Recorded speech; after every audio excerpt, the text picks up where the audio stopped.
The following is a presentation of Turner Sports.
NBA playoffs have engulfed the city of Orlando, Florida, and for good reason. Tonight, it will be the 211th consecutive sellout at the Arena in Orlando. And they have come to see Game 2 of the Eastern Finals with the Indiana Pacers and the hometown Orlando Magic. Hello again, everybody. I'm Ron Poulin. The Magic won Game 1. The final was 105-101, despite trailing by as many as 18 in that opening quarter. But thanks to their own 22-4 run, they got right back in the game, and they went on to win by 4. Joining me once again, Hubie Brown. And Hubie, when you consider that Orlando got only 3 points off their bench, it was an impressive victory. Well, you have to look and say, once again, torrid shooting by the starting five. 3 guys played over 40 minutes. Now, we're going to show you 5 people in double figures, but how about the range? 15 points to 32. That's getting it done. Then, the three-point shooting, absolutely magnificent. 11 of 23. That was 32% of their shot attempts. They only attempted 71 shots. On the foul line, the big shocker, they come in 20 of 26, shoot 78%. Tonight, can they establish that dominant inside game, get to the line, and hit the three? Big question. Very big question. Now, if you're Larry Brown, you have to think about it. Your team played poorly. You only got 15 second-half points from your 2 big guns, but yet you lose only by 4, and that has to be a positive for him. Well, I have to say that. They shoot 47%. Excellent. They out-rebound them by 9. The bench outscores 30 to 3. And then you shoot a great night in threes, 9 out of 16. Well, what went wrong? Too many turnovers, cost them 30 points. Plus, one of the best foul shooting teams in the league missed 9. When you're on the road, you must make your foul shots. Rick Smits has got to establish a low post game. It will open up the perimeter guys. Oh, no question about it. Orlando's front line totally dominated Indiana's. Let's talk about that matchup in the middle, Shaq versus Rick Smits. Well, we always say that these 2 guys will decide this series. And you can see in Game 1, in quarters 2, 3, and 4, the Shaq scores 32 points and gets 10 rebounds. Smits was never in the game from a rebounding standpoint or a high percentage. And then the foul shooting. Rick has been playing excellent in the playoffs, getting to the line, getting the other setter in foul trouble, but it was all Shaq, man. And then the big fella, 10 out of 12. That's a bonanza. Well, Larry Brown has challenged Rick Smits, and Brian Hill has challenged Orlando. They have never won a Game 2 in a playoff series, losing both this year. But whoever wins the East will be the king of the East. It's good to be king, just for a while. To be there in velvet, yeah, to give them a smile. It's good to get high, but never come down. It's good to be king of your own little town.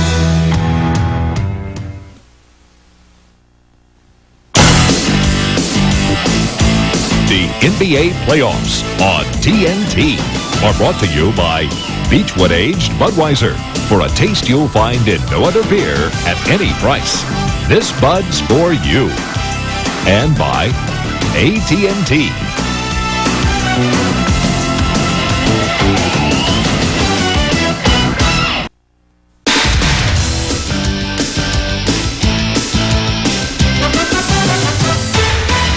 All right, in the conference finals, we've seen the top seed in the West stumble twice at home. The Spurs head to Houston down 2-0. In the East, the #1 seed Orlando will try to hold on to the home court edge tonight after winning Game 1 over the Pacers. Reggie and his mates want to head to Market Square all even. Once again, we welcome you to the NBA on TNT. Ernie Johnson in Atlanta, joined by Chuck Daly, whose playoff itinerary...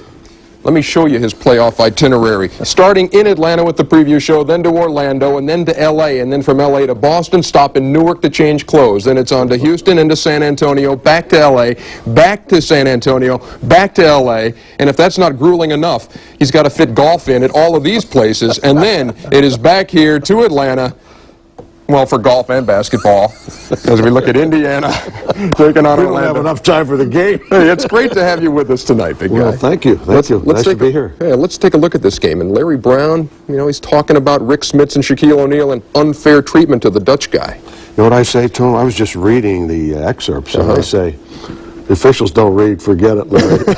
You're talking about Shaquille O'Neal, with his physical presence, is the most difficult guy to officiate in the middle in the entire game. And it's always going to be a problem. I say get there earlier on double teams. Shaq 32-17 over Smits in Game 1. Game 2 coming up, Pacers and the Magic. Let's get it started with some Jesse James. Enjoy it, folks. NBA playoffs go! Who got the fever? We got the fever! The NBA on TNT! Indiana was up 23-5 when the Magic decided to come alive. Dennis Scott got hot from 3 and led Orlando to victory. Can the Indiana team come back, or is this the year for Penny and Shaq? It's off to Orlando, the place to be. Playoff fever on TNT! Getting ready, getting ready. Playoff basketball. We're ready. NBA playoffs go! Yeah, all right. Game 2 of the East Finals with Orlando and Indiana as we take a look at tonight's starting matchups. The big thing will be the crossover. Grant will match up on Derek McKee. Scott has a tough task with Dale Davis. Then at the other end, McKee will pick up Anderson or Hardaway after timeouts in post-up position. Now the purple jacket's in a cleaner, but he's got a green one. Let's check in with Craig Sager. Craig? Well, Ron, the playoffs have been a close shave for the Orlando Magic, and now Shaquille O'Neal has the dome look to prove it. He said he got no respect. David Robinson, 73, first place votes to his 12. He shaved his head. He also has TWISM, the world is mine. He has a new attitude from head to foot, and he's ready to step forward. All right, Craig, there you see the shaved head. Dennis Scott telling us earlier today that he wanted to talk Shaq into it because he said he's been playing too soft. He wants them to be a little meaner. But in the second, third, and fourth quarter of Game 1, he was about as mean as you can get. Kersey, Salvador Mihalik, our officials this evening, and we are underway. Thing to watch with Orlando, there's a lot of movement, and then they will eventually get into their post-up games or a pick-and-roll set. Shaquille, the fall away. Antonio Davis playing with Dale Davis. Indiana loves to reverse the ball out of the break, and that sets up Smits one-on-one. Once again, the shot is short. Exactly what happened in Game 1 for Rick Smits. Jackson lets it fly from the baseline. Mark Jackson. They need the easy baskets tonight. Indiana must get out on the break, and they also must get the second shot attempt. Jack inside and Norvale. He's going to try it again. Muscles his way up. And he'll go to the line. Let's go back to the fourth quarter. Indiana making a run here in the fourth quarter the other evening. In spite of all of their problems, they came to a crucial time in the game. Orlando picks up 3 offensive rebounds, scores 6 points, wins the game. Larry Brown knows on the road, no easy baskets. You must start with your defensive rebounding. Well, Hubie, I think you would agree in quarters 2, 3, and 4 of Tuesday night's game, Shaq put on a clinic, and you made a great comment, said he looked like a veteran post-up player in that game. Well, I thought that he played with a very high IQ for the position. Now, you can see the first quarter, no point, and then the last 3 quarters, 32, 10 rebounds, 11 for 15 in field goals, and then the ultimate, which was the 10 for 12 on the foul line. And he's 2 for 2 this evening, and a lot of pressure put on by Orlando to start things off. Now what they do, they use Horace Grant to trap Mark Jackson. That forces the forwards to take the ball, and then that takes precious seconds off the clock, so Indiana is late getting into their offense. Larry Brown said they were impatient on offense in Tuesday's game. He wanted this man to shoot more. Short again. Ball is loose. Magic come up with it. Here comes Hardaway. If he hurries, he'll have the numbers. To Scott. Anderson spots up and holds up. Indiana's primary deal outside of rebounding is to stop the threes. They must stop the long-range threes in transition. That is a kick basketball that will belong to Indiana and a fresh 24 on the shot clock. As we look at Derek McKee, Larry Brown says he wants Derek McKee and Mark Jackson to shoot more. If they don't, this team will be in trouble. They turned down a lot of 12 to 15 footers in game 1 on Tuesday night. Well, with Scott on Dale Davis, they feel just get it up on the board, and Dale Davis will take care of it. There's the problem with doubling. You leave Horace Grant open, who had a wonderful series against Chicago, doing the same thing he just did there. Well, it'd be a very easy game if you just double-teamed and didn't have to worry about it. That's right. McKee with a right-handed hook. Anderson had it and saved it. Here comes Penny Hardaway. Scott spotting up for the three. There it is. There it goes. He's the guy. He gets it. He puts it right in your heart. In game 1, he had an outstanding night, 5 for 11 in threes. 19 total points. The Magic got a 7-0 run. They lead it by 5. Starting out a lot better than they did in game 1. Count the basket for McKee. We also have a foul. Larry Brown made a very good point today, and that is we must make them guard us. And by that he means take them off the dribble, because he feels that they're a little soft there and they can get the ball to the glass. You cannot settle for the quick outside long shot. And when he talked about that, he talked about Derek McKee making a move quickly on Horace Grant. He thinks he could take him off the dribble. Well, I also like using Reggie Miller in a screen and roll, making Shaquille O'Neal step out so that Smits will get away from O'Neal. We'll see how that develops. Now Smits fronts him. O'Neal gets away and slams it home. No pressure on the basketball, which allowed the easy pass inside. You know what? We should switch jabs here. That was very, very observant. After what, 10 games? The light came on.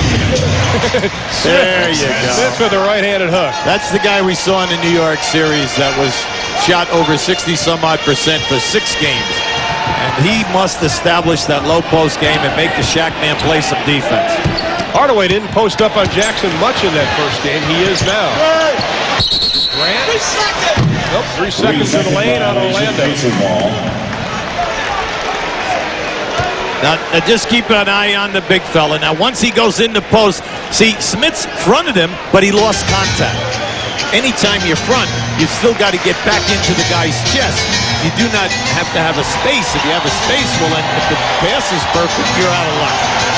These two teams split the season series as Jackson's jumper off the mark. Shaq tracks down the loose ball, lost it. Here comes Jackson again. Nice pass. But Davis, the finger roll won't go. The tip, it falls in.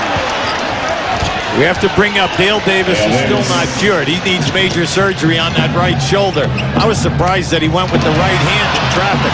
Usually, since he's hurt it, everything is left-handed. That's an illegal defense. I think it's going to be on Dale Davis. He was below the free throw line. Larry Brown doesn't like it. I don't like it either. Mainly because he doesn't have to play that guy out there. As long as he is outside of the lane, what's the problem? He was outside of the lane, and he was above the dotted line, and the guy's outside. I don't see that one. Both teams protected their home court in the regular season. All 4 games decided by more than 10. Scott left alone. Grant tries to keep it alive, and he does. Offensive rebound, second chance points, and it almost led to a 3, and that is something Larry Brown was concerned about tonight. Yeah, they love to shoot threes out of second shot attempts. Miller's running jumper. Smith didn't elevate, didn't get the ball. Scott spotting up again for a 3. Jackson giving him a lot of room in the lower portion of your screen. Well, this early pace is definitely favoring Orlando, no doubt about it. Hardaway will try his second 3, and he drains the first. Hardaway's 22nd three-pointer of the series. And the Magic now lead it by 3. 12-9, 7:44 left in the first. During the course of the year, they're in the playoffs now. They attempt 17 a game. Miller over the top of the backboard. He looked like he forced that 3. Reggie Miller sat out a lot in game 1 between the third and fourth quarters, over 9 minutes. Larry Brown thought he was struggling. Well, you know, during that period of time, Ron, he went 2 for 10, and also Byron Scott came in off the floor and came in with a big big 18 points. So Larry was riding the hot hand. Nice movement. Grant looking for somebody 5 to shoot and pulls the trigger. Dale Davis with the rebound. And he needs some help with Scott putting a little pressure on. Well, everyone here releases, meaning McKee and Miller. They need to get the ball to Jackson. Good quick hands by the Magic. Hardaway leads the break. Scott between the legs, inside, nice pass to Nick Anderson. In the early going, Orlando's ball movement excellent, and then any time they take it into the lane, their kickbacks this evening right on the money. Much better than in game 1. Absolutely. Miller working off the screen. Anderson stays with him. McKee, no place to go. 4 to shoot. Jackson in the paint. Shaq knocked it away. Picked up by Anderson. Second time Shaq has been able to get his hand on the basketball. Well, they have to get a little tougher in the lane. Scott hits the 3.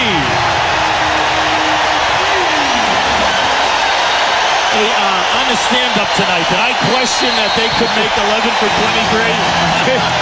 They didn't hear the stand-up. 8-0 run by the Magic.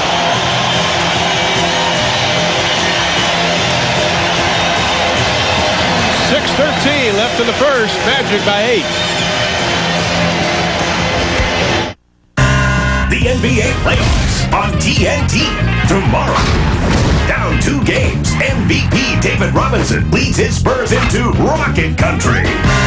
Spurs, Rockets, tomorrow at 9 Eastern on TNT.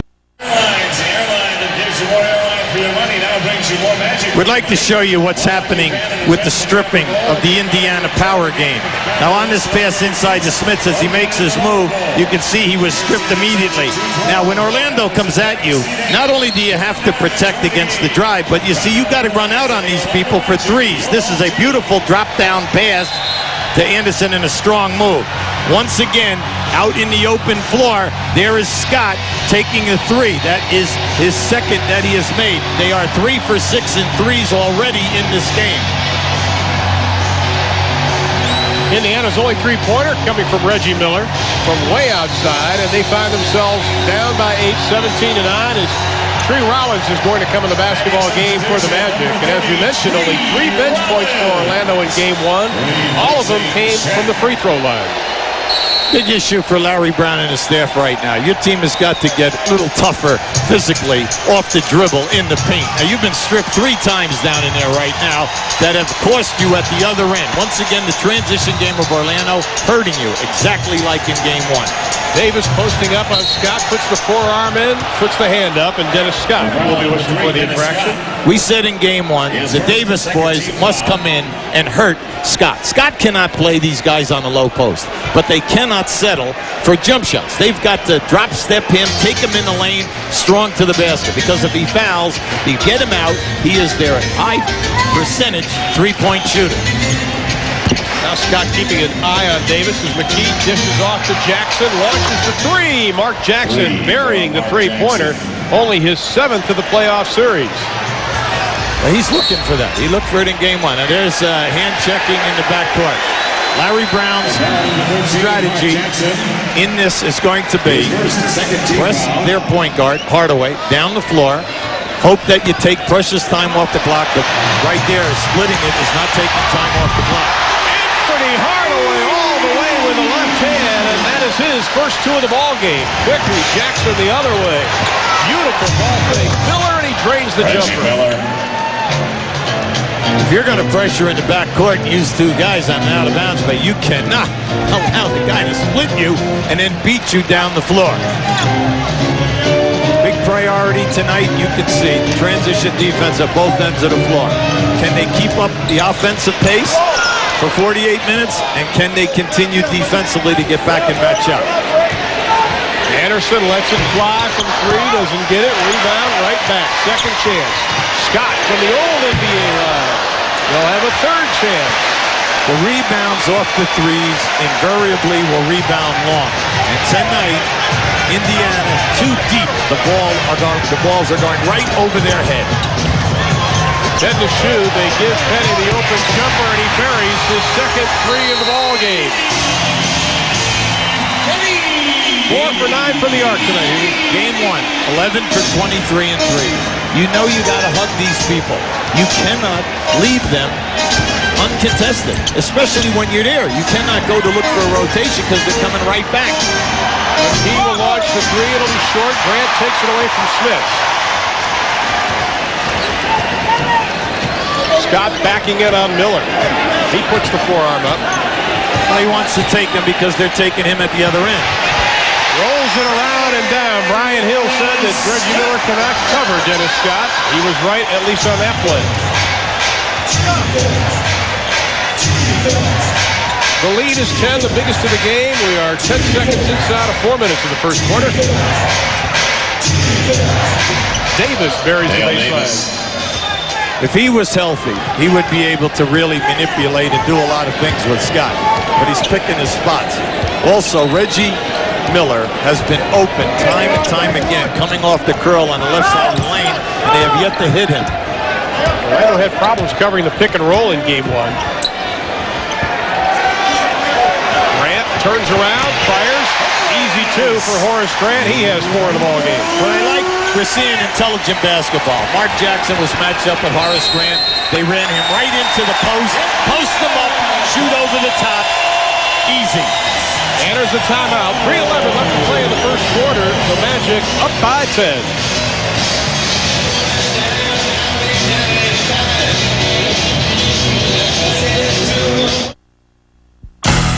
This program is authorized under broadcasting rights granted by the National Basketball Association. Any publication, reproduction, or other use of pictures, descriptions, or accounts of this game without the express written consent of the National Basketball Association is prohibited. In the early going, Indiana is really a little bit confused about their double teaming. Now, we're going to have a dribble here, and you're going to see Mark Jackson leave Hardaway. Smits will rotate up to Hardaway right here. But then watch what happens. Because they're rotating off the top of the circle. Now here comes Smits, and all they do is a ball. What? Why is he by himself? See that right there, Hardaway knocks that down. That's his 8th point, and he has 5 assists. Now you say, what happened there? Well, usually the rotating man who comes usually stays. He does not leave that man. But all teams are different in their rules. But naturally, you never leave the guy wide open. Now McKee being guarded by Grant uses the right-handed jump hook to perfection. He has 5 in the ball game. Orlando playing a perfect quarter, making their threes, good ball movement, posting up the right people, and Indiana confused, but they're only down 8. Larry Brown in the timeout, yelling at his team to rotate better defensively. Shaq, the drop step, no whistle, and a foul. Paul Mihalik and Bennett Salvador talking it over. Larry Brown wants a traveling call. Yeah, but you see now, the foul overrules the travel. You see what I'm saying? He might have traveled because he was fouled. You see, now that's what they're calling right there, okay? They're calling the foul that forced him to travel.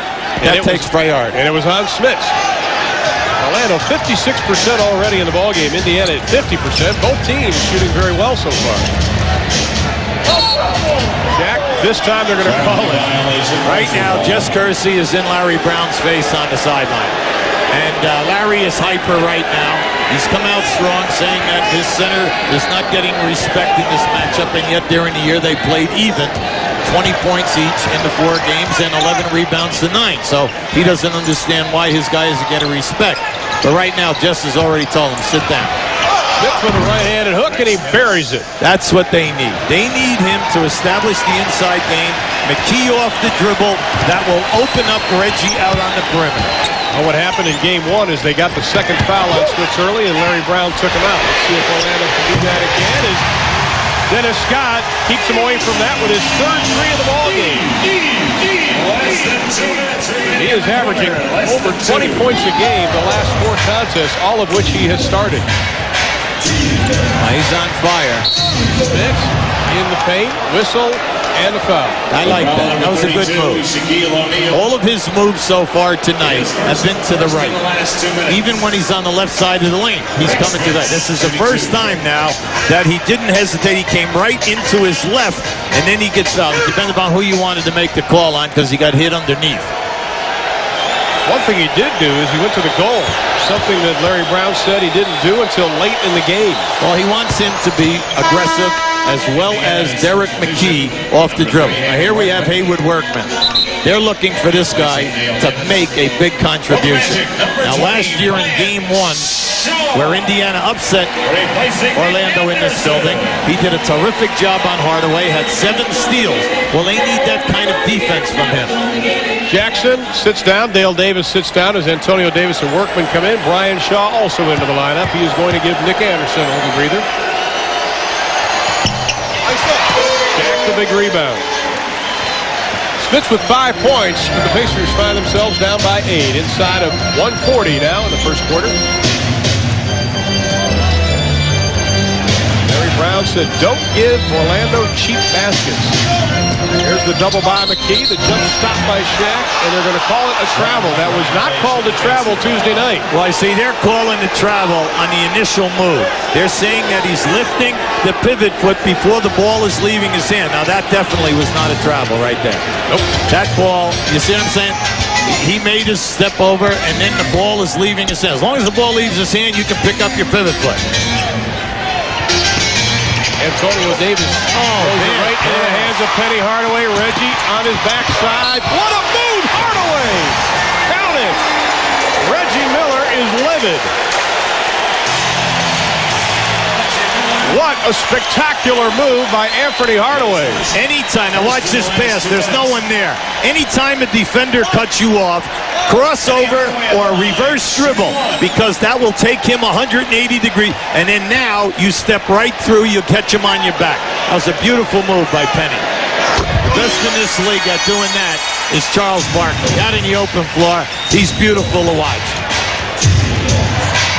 11 points for Hardaway, the biggest lead. Davis cuts it back down to 9. Antonio Davis from Haywood Workman.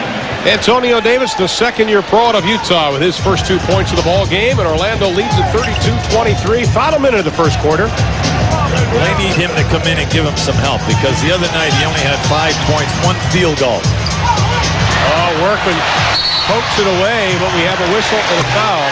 That's the penalty. No basket. Basket won't count. It'll be on Haywood Workman. His first penalty situation. And as you mentioned, they will be in the penalty. Ryan Shaw at the line. Orlando, in case you've missed the first couple series of the NBA playoffs, last in the NBA in free throw shooting, but they are much better during the playoffs. It's 70% overall. This young man is an excellent addition to them, because it allows them to switch all over the floor anytime that he and Hardaway and Scott are in the game, or even Anderson. You have 3 people of the same size between 6'6" and 6'8", and they just switch along the lines and continue to keep in front of you, and it's almost like a moving zone. But he gives them a good penetrator, a good passer. He's second on the team in assists. And he gives them a leader in the locker room, too. It took less money to come to Orlando after leaving the Miami Heat. Lead is back to 11. Workman saw the jumper, turned it down. Miller never met a shot he wouldn't take. Shaq the rebound. In the early going, Orlando doing a great job on their defensive board. Reggie just 1 of 4 now in the opening quarter. 2-second difference between the shot and the game. That's the game clock, lower right-hand portion of your screen. Now they're in a 1-4 set now. I hear a high screen and roll with the Shaq. Great fake. Hardaway goes the other way, throws it into the hands of Scott, and with 3 seconds on the game clock, it'll be Indiana's basketball. Well, they're in good shape right now, as long as this pass goes up into the front court. Now they're bringing in Byron Scott right now to give themselves another long-range shooter, taking out Antonio Davis. Scott, 22 minutes in game 1, 18 points. The one thing right, and Brian Hill counteracting that by bringing in Bowie and taking out Shaq. They're going to match up defensively here. You do not want to pass the ball into the backcourt. You want to try to make this pass up front. You can make a catch in maybe 1 or 2 dribbles and get a high percentage shot here. Grant contests the inbounds pass. Miller shaking, Bacon, runs the fly in the buzzer. It will not count. We have played 12 minutes of basketball. Dennis Scott with 11 points. Penny Hardaway with 11 points. And the Orlando Magic head to quarter number 2, up by 11 points. 34-23 is our score.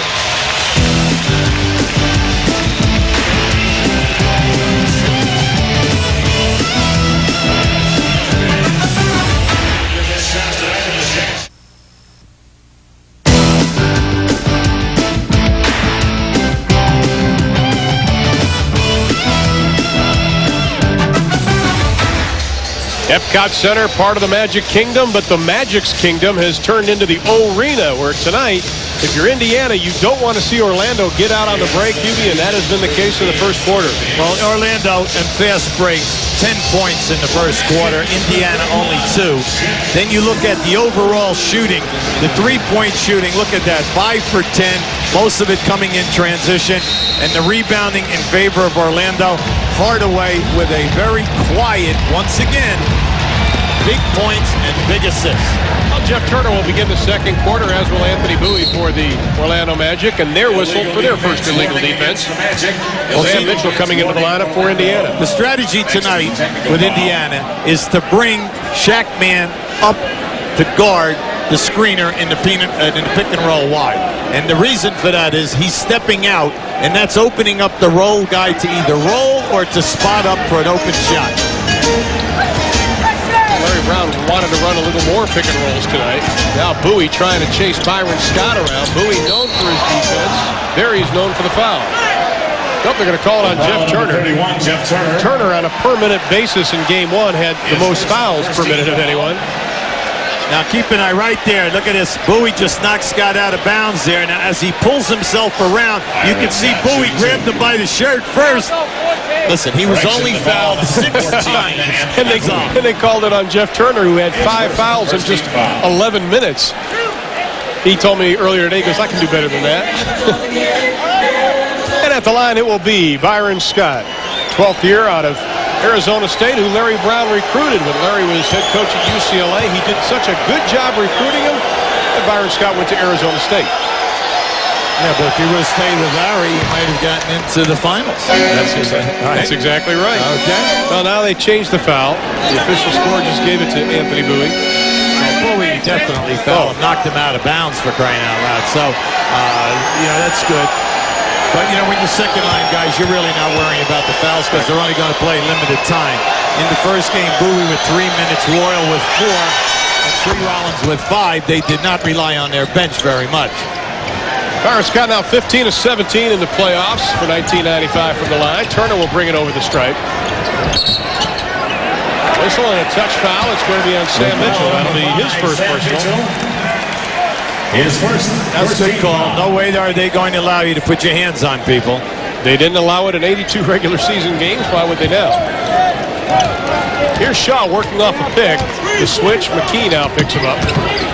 Indiana's, the second group right now must make it happen, even though Shaq's on the floor. Shaw doesn't get it. The offensive rebound, Shaquille. They're really hurting him on the glass. He turns away from the double, doesn't get it to go. Rebound, Byron Scott. Here come the Pacers, trailing by 9 in the ballgame. Shaq's man wide open. Whistle, the officials checking. They're going to say it belongs to Orlando. Jess Kersey making the call. Well, that was a tough pass. That was a difficult pass. They had an advantage, 4 on 3.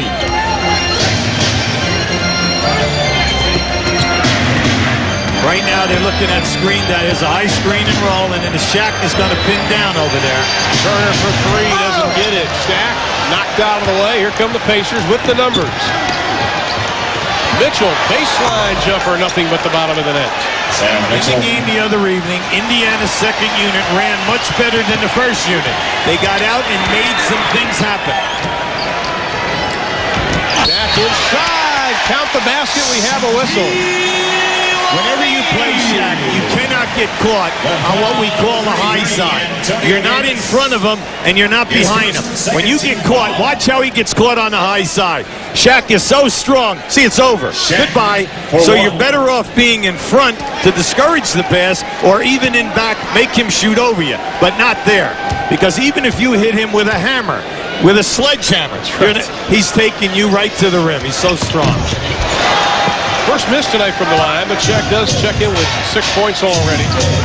Magic lead at 36-27. 10.5 left to play in the second. I'm glad that the refs are clearing all of this up down on the baseline. The Indiana guys, they run right down to 2 guards, and they sit underneath that rim. And then as they have a choice, they can go out the right side or the left side. And when they get down in here, you cannot allow them to be in manhandle. It's got to be a foul. And if they get that call, that That will be so important to their offense. It will open up their cutters. Also, it will get them into the penalty early. And since they're a good free throw shooting team, that means something. Dennis Scott has to sit down with 2. Donald Royal, number 5, checks into the lineup. Plenty of time here. Scott's pull-up jumper is short. Shaw the rebound. Royal played only 4 minutes in game 1. He has struggled in the playoffs. Last touch by Brian Shaw. Ball belongs to the Pacers. Well, Paul Mihalik was right there. He called it that way. Just Kersey was on the baseline. Let him have the call because he was standing right next to the play. Here's that baseline screen for McKee, bringing him to the post. Reggie Miller going to come back into Indiana's lineup. Whistle and a foul. This is going to be on Donald Royal, and we also have a timeout. You're the Indiana coaching staff. You're happy right now because now you are getting that respect. Every call out. 36-27 our score. 9:51 remaining to be played in the first half here at Arena. We talked about the winning up front in game 1. Here are the numbers from the game on Tuesday. Now you can see we already covered O'Neal and Smits, no problem. Now Dale Davis is matched up with Scott. Scott's playing Dale Davis, and you can see the difference in the points. Naturally, Davis is going to get the rebound, and he's got to dominate Scott when that happens. At the other end, the Grant McKee was awash in points, but look at the difference in the rebounding. So right now, that front line has got to step up and score. Now, in the early going tonight, they're doing a better job. Smits, Dale Davis, as well as McKee. Reggie Miller back into the lineup for the Indiana Pacers. Larry Brown said we cannot settle for the jump shots and shoot quick. Workman off the mark. Larry wanted better work on the offensive boards, and he got it there. Now, this is a quarter and 3 minutes. That's their first offensive rebound where they're really getting a chance to set up. Miller, the tough fall-away jumper, and Reggie Miller buries it. Miller with 4 in the ball game as the Pacers going with 3 guards in their offense. Well, they like to go with that, Ron. It puts the pressure they feel on Orlando, but they're also matching up with Orlando. But it puts a lot of pressure on your front court people to rebound. Turner just turns away from Mitchell. Count the basket. Right now, Indiana is small. They have the 3 guards in, and then they have Antonio Davis and Sam Mitchell. So you really don't have any size. Now just keep an eye on this. Take them to the rim. Why? No shot blockers on the floor. Indiana, no shot blocking. You still have Shaq in there. So right now, Orlando, big advantage on the glass. Turner with 3 in the ball game. That foul was on Antonio Davis, his second personal. In game 1, the Magic blocked 6 shots. Indiana did not block any. Now Smith set the check back into the lineup, as is Horace Grant for the Magic. 10 to shoot for Indiana. Bowie works off the pick, goes right through it. Tries to catch up with Miller, who pulls the trigger and parries it. That is beautiful. Yeah, he's feeling that corner right now. That's his second one that he's hit on.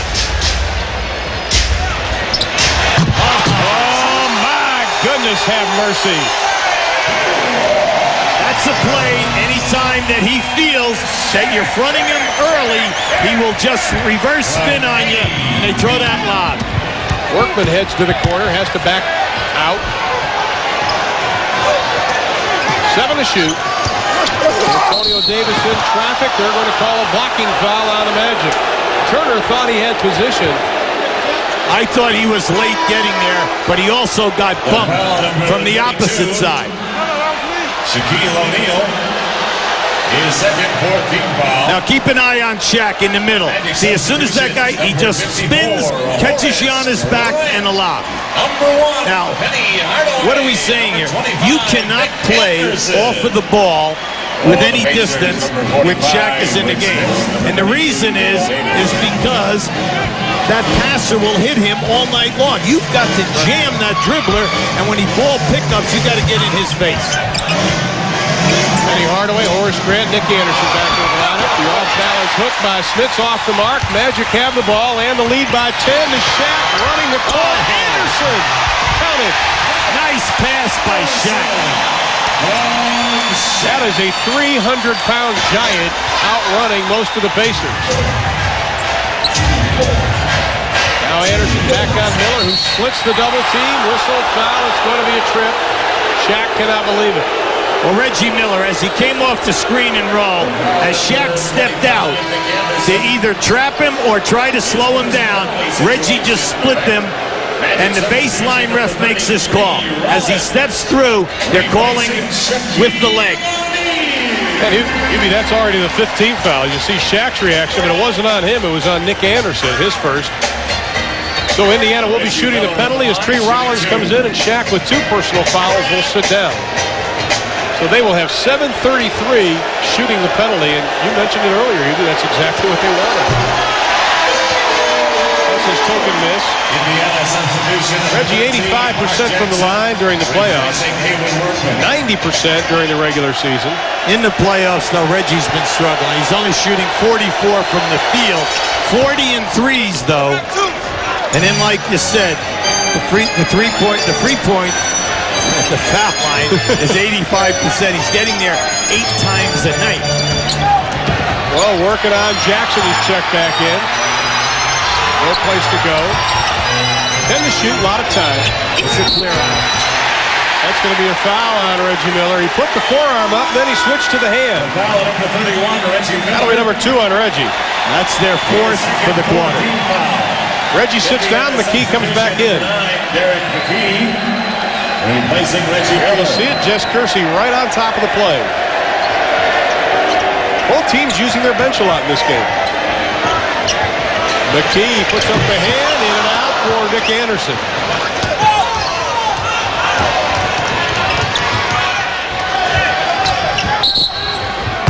As Spitz was trying to post up, Tree Rollins got a piece of it. And foul number 30, Tree Rollins. Tree Rollins. Anytime Indiana's in penalty transition, they come situation. down, they're looking on the right side of the floor.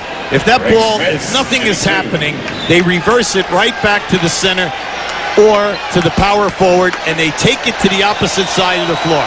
When they do that, they're bringing the next big guy, if it's a center or power forward, right to that ball side. Well, at the conclusion of tonight's game, we'll be selecting the Budweiser player of the game. I don't think a lot of people realize he was the 2nd pick, Rick Smits, in the 1988 draft. Well, he had a great deal of difficulty with tendinitis in both knees. And then a year ago, Larry Brown told him to lose 25 pounds. His minutes per game have increased from 26 to 31. And the scoring is just outstanding because he will always shoot a high percentage. And an excellent series versus the Knicks.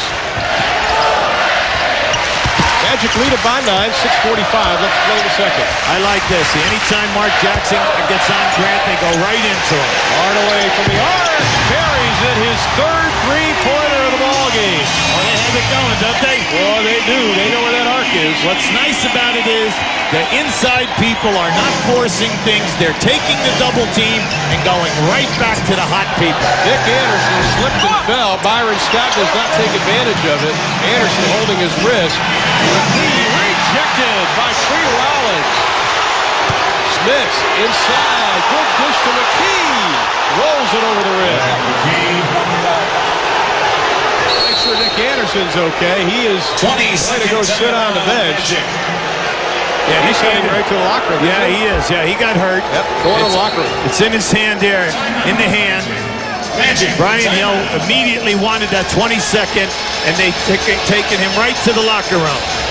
We have a timeout, 6:05 left in the half as Nick Anderson heads to the locker room, his team leading by 10.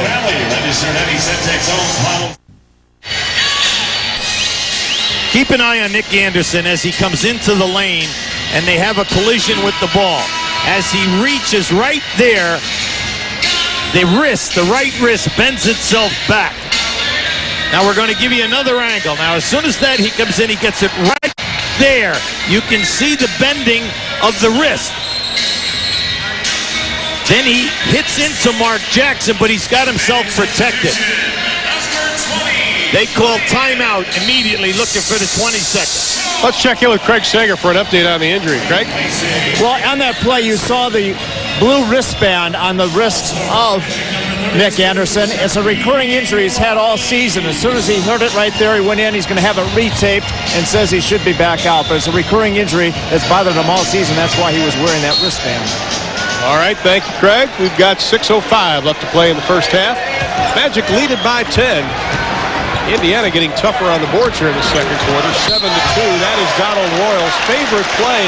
Brian Hill telling us beginning of the week that most teams have taken him out of that because they know that Donald Royal is going to do one thing, and that's take it to the hole. But when the lane's blocked, there's no place to go. Well, what they did is they lifted people high on the opposite side of the lane, allowing him to go right off the dribble. And at the line, it'll be Donald Royal. Talk about perseverance. Young man drafted in '87 by Cleveland, went to the CBA, spent some time in Minnesota, went to Israel where he was there during the war, even had to change his name so he wouldn't be injured.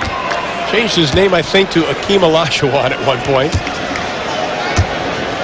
During the season, he started 68 games and averaged 9 points. But in the playoffs, his time has been cut back because of Byron Scott.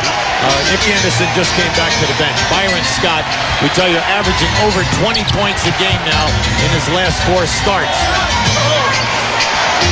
Smits with the right-handed hook. Oh, I love that. See, that's good basketball. That's high-percentage basketball. There's a good shot of Nick. Because Smits, once he gets down in there at 7-4, you cannot stop that jump hook. Playing behind Shaq. He goes with the right-handed hook. McKee, the rebound, outlets it to Mark Jackson. He's got Scott on the right. Byron flips it up, whistle and a foul. Well, that was a 4-on-2, and they needed that one. Foul number 20, Brian Shaw. That's Shaw's first. Orlando is a very poor transition defensive team. Your problem, though, is you've got to hold them to 1 shot and then clear out. Once you clear out, you'll get 3-on-2, 4-on-3s, but then it comes down to execution.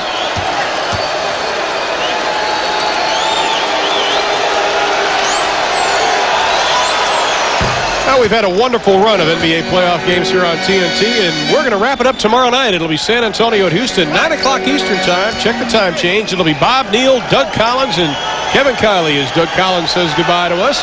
He becomes the new head coach of the Detroit Pistons, who has promised to allow us in every shoot-around next year. You'll join us for that ball game as we wrap up our 1995 playoff coverage. Byron Scott gets them both. Cuts the Magic lead down to 7. Nearing 5 minutes left in the first half. And Bennett Salvatore again on Mark Jackson calling the hand check. That is Jackson's second. Well, it's so frustrating when you're coaching and your guys continue to put their hands on people. And the reason is that all you're doing is giving up easy foul shot attempts because they're shooting the penalty. Larry Brown, 3-time ABA Coach of the Year. 7 years as a college coach, 3 trips to the Final Four, won the title with Kansas. Here's Brian Shaw. And no matter what coach you talk to, Hubie, when you talk about Brian Shaw, you hear that he is definitely one of the nice guys in the league. It was just a couple of years ago in 1993 that this young man lost his parents and a sister in an automobile accident, a tragic time in his life, and he has rebounded from that. Well, it was an outstanding addition here along with Horace Grant because they not only picked up the playoff experience, but they picked up 2 guys who can defend and also a point guard and then a big forward who can guard his man where you do not have to double team. Hardaway shows the double on Smith. They swing it over to McKee with 8 to shoot. There's Smith baseline. He goes in the paint. Whistle, traveling call on Rick Smith. Larry Brown wanted a bump. Because he got, you can see as Smith started across, he lost his dribble. And that would have been on the Shaq man. I think the Shaq man knows that he got away with something. Oh, yes, that would have been his third. It's the 5th Indiana turnover. Dennis Scott set the check. Back in is Penny Hardaway, the big-time alley-oop again to Shaquille O'Neal. Now that is inexcusable. inexcusable. McKee was 10 feet away from the passer, and all they did was throw it right to the front of the rim. You cannot continue to play that wing guy on Shaq's side loose. Jackson buries the three. Mark Jackson with his second of the ball game. Mark with 8. The Orlando lead is also at 8. When that ball is picked up on the left side of the floor and Shaq is on the post, you've got to jam that guy. Otherwise, it's a freebie. Oh, this is candy right here. Here comes Reggie Miller. Slapped away by Donald Royal and saved by Anthony Hardaway. How about that for a hustle? Up to Grant. Baseline jumper. No, here come the Pacers again. 4-on-3 here now. Reggie, great ball fake, and he is fouled on the play, and it's going to be a 3-shot foul. When Reggie Miller picked up that loose ball, he was out in front 6-8 feet. But give Bowie and Shaw credit. They ran him down. Great hustle at that. Substitutions number 25. Eddie Hardaway talking to referee Paul Mihalik about it. That'll bring Reggie Miller to the line. So far tonight, Reggie was 7 points, 1 of 2 from the stripe. Nick Anderson back into the lineup for the Magic. Very seldom do you ever see Reggie Miller get caught from behind. Very seldom you see Reggie Miller missing 2 or 3 free throws. Especially he's an 89% free throw shooter during the year. Also this year, for the 6th straight year, he made over 100 threes. He made 195 threes this year. He's up there shooting 3 because he was fouled taking a 3. Reggie Miller, who told me he really didn't get a jump shot, believe it or not, until his sophomore year of high school, said he was pushing it up until that point. He's got a pretty good one now. You see the Indiana bench, and they find themselves down by just 6 with 3:45 left in the half. And Orlando has played a perfect quarter and a half. Right now, Indiana closing the gap. Shaq way out front. The middle wide open. Sets the pick for Hardaway. Shaq rolls. Hardaway to the hole. Oh, if that goes in, let's go to Vegas. Oh, have mercy. Who should we give it to? Talking about a break. Miller's jumper. He comes right back. See, you cannot relax. They're getting that ball up to Reggie. Now, that's the 3rd field goal he's made as soon as Orlando scored from that corner. Tip, good quick hands by Reggie Miller, and he gets hit in the back with a camera, and he is down on the baseline. Lower back. Shaquille, no. Reggie Miller went down hard right into the lens of the camera. Oh, you can see him. It's on his left side in the lower back. Foul was on Smiths, but the more important story, Reggie Miller. Keep an eye on him here now. He's right there with Shaq. He gets bumped, and as he goes down, he lands right on the camera. And now the trainer, Larry Brown, everybody, overlooking at Reggie Miller and concerned. Another angle. Well, he gets a piece of it, and then as he chases it down, he gets bumped right into the camera. And he is still down on the floor. Indiana has to burn a timeout. David Craig, the trainer for the Pacers. Larry Brown helps him up, and hopefully Reggie Miller will be back. And a nice round of applause from 16,000 here at the arena. We have a timeout, 3 minutes even, remaining in the half. And the Magic lead it by 6. We'll be right back.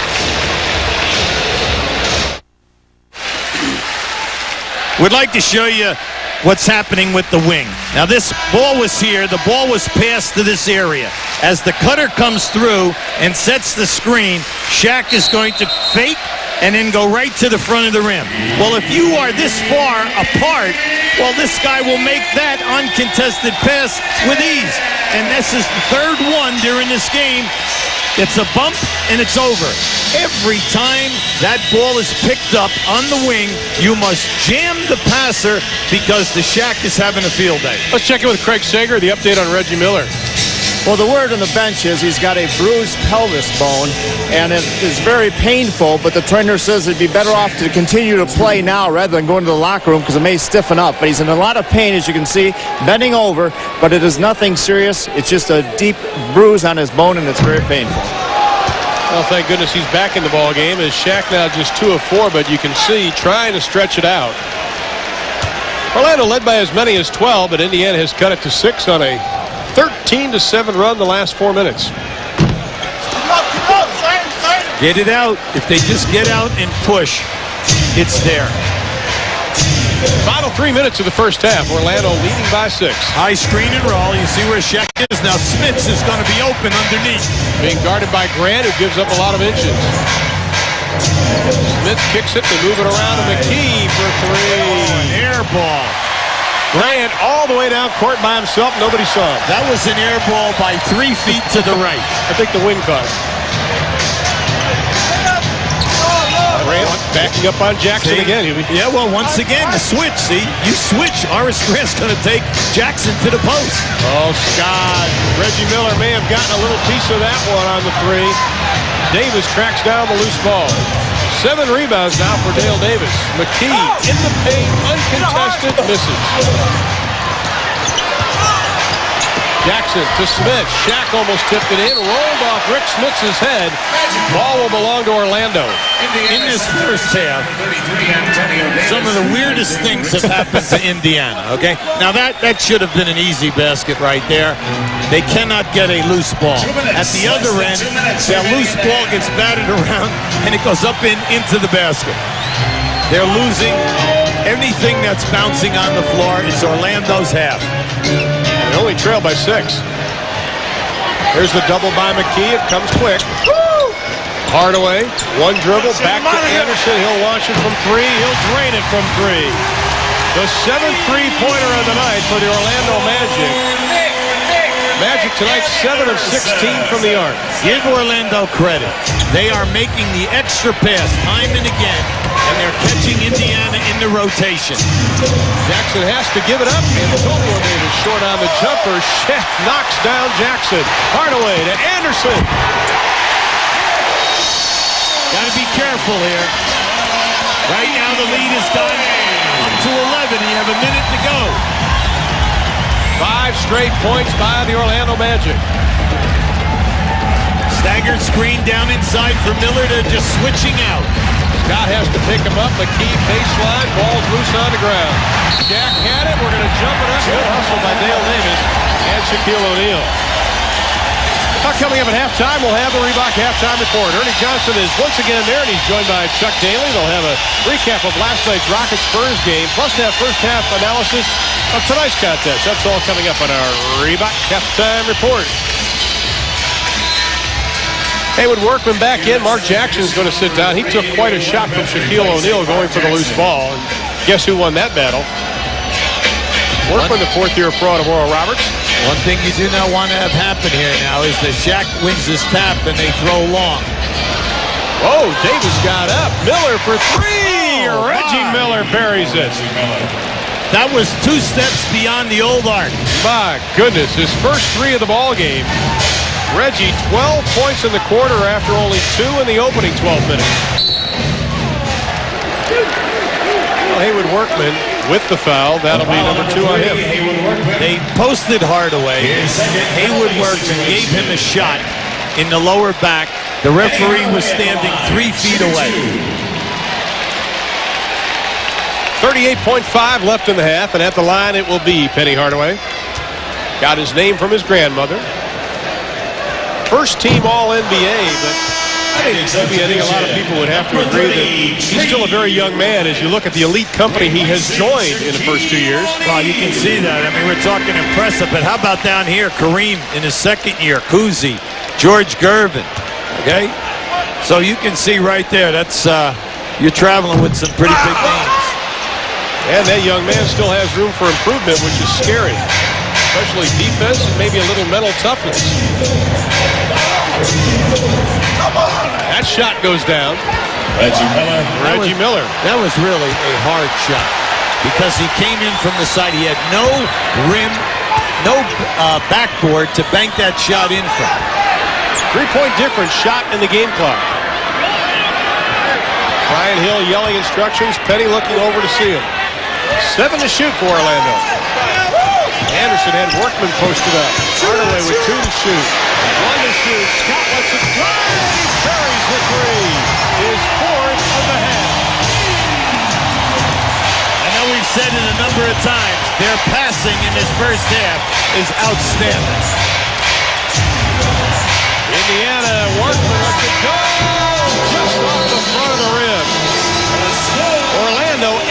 17 from three-point land. Penny Hardaway, 9 assists in the ball game. Dennis Scott, 4 threes. Reggie Miller with 16 first-half points. 14 in the quarter, but his team trails 61-52. Stay with us. The Reebok Halftime Report with Ernie Johnson coming your way next.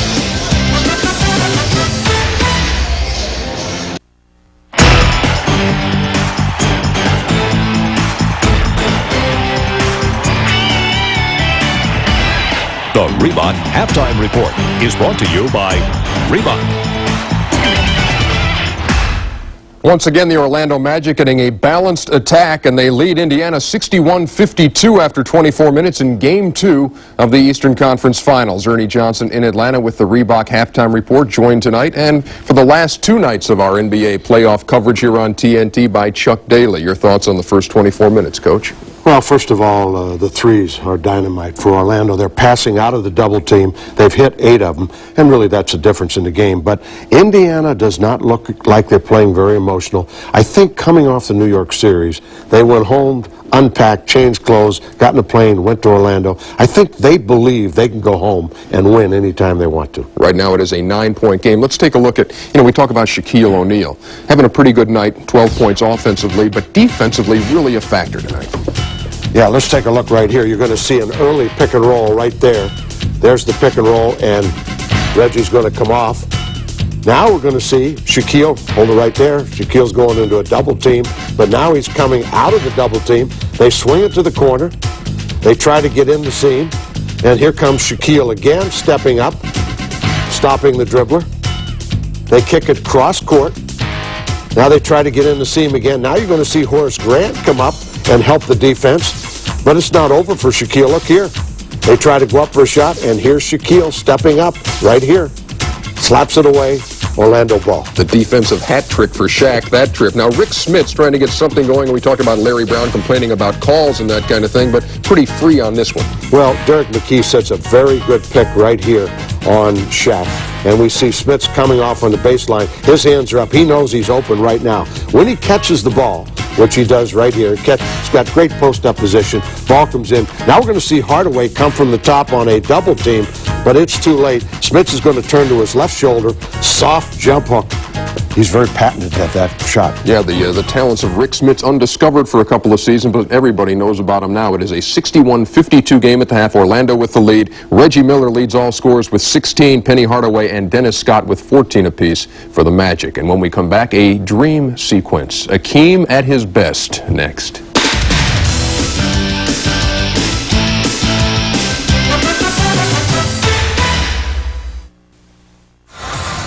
Halfway home at the O-Arena, Orlando trying to take a 2-0 lead in the Eastern Conference Finals, leading Indiana 61-52 as the Reebok Halftime Report continues. Tomorrow night here on TNT, San Antonio and Houston, Game 3 at the Summit.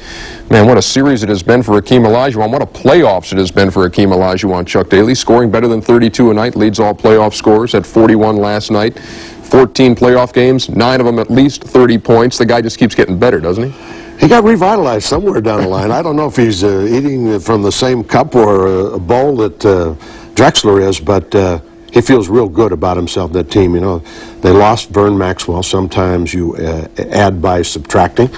They seem to put away their problems, and they're playing great basketball. Let's take a look at what we call a dream sequence from the postseason. Not just the San Antonio series, but all the things he's able to do on the floor, Chuck.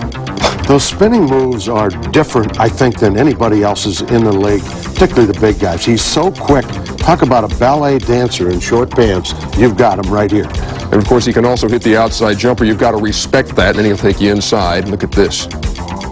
He'll step back. He loves to go step in and around and make that big spin. Watch this one. That's against Joe Klein. But here we're going to see it against a premier player, our MVP in the league. Fake, show it. Come on back, up and under again. How do you defend him? Well, you don't. 41-16, the numbers last night on Akeem Olajuwon, so they're up 2-0 as they go back home to the Summit for Game 3. Let's hear from the principals.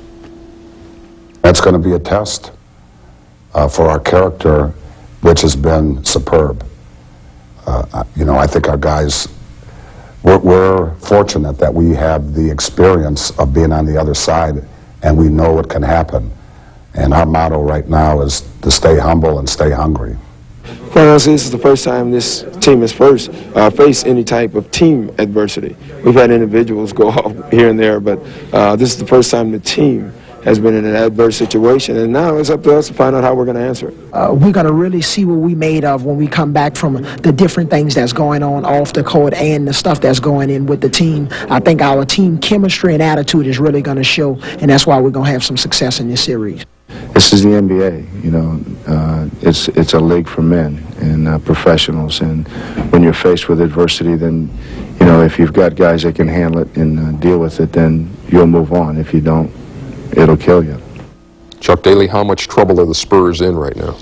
Well, they're in a lot of trouble, primarily because they've got to win 4 out of 5 games, and the other club has stolen the home court advantage by a large margin, and they're going to really have to reach for mental toughness to get through this game. They've got to get a win, and that's going to be hard to come by. And as Rudy Tomjanovich points out, he knows exactly what's going on with the San Antonio Spurs because the Rockets lost 2 games at home but came back to beat Phoenix in the conference semifinals 1 year ago. Back to wrap things up right after this.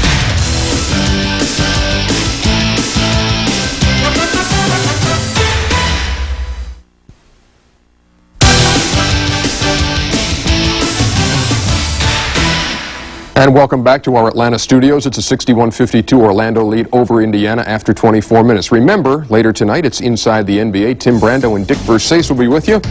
They're going to be taking your phone calls at 1-800-406-HOOP. Remember to dial carefully, 1-800-406-HOOP. We don't want you ordering a bamboo steamer by mistake. Let's take a look at the last 24 minutes of this game, Chuck.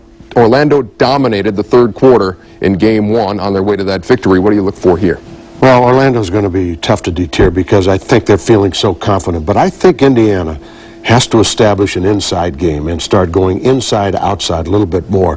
They haven't been able to do that. So consequently, in particular, Reggie's been shut out in the last quarter of a lot of games. But he's on track tonight. They came out the other night. He had a great third quarter. They're going to have to get some mental toughness in this game and establish an inside game. Orlando has never won a Game 2 in a playoff series. This might be the night. It's 61-52, the third quarter coming up from the O Arena.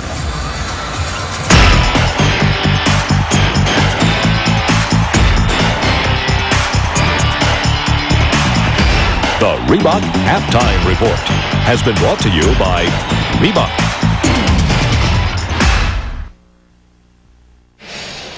Here he is. Okay, here we go. With a hot hand from three-point range, Orlando has opened up a 9-point lead at intermission. With us, Larry Brown. And Coach Hubie's been pointing out how in the rotations you've been getting caught, they've been making the extra pass, and they're hitting the threes. That's right. What did you tell them to do differently?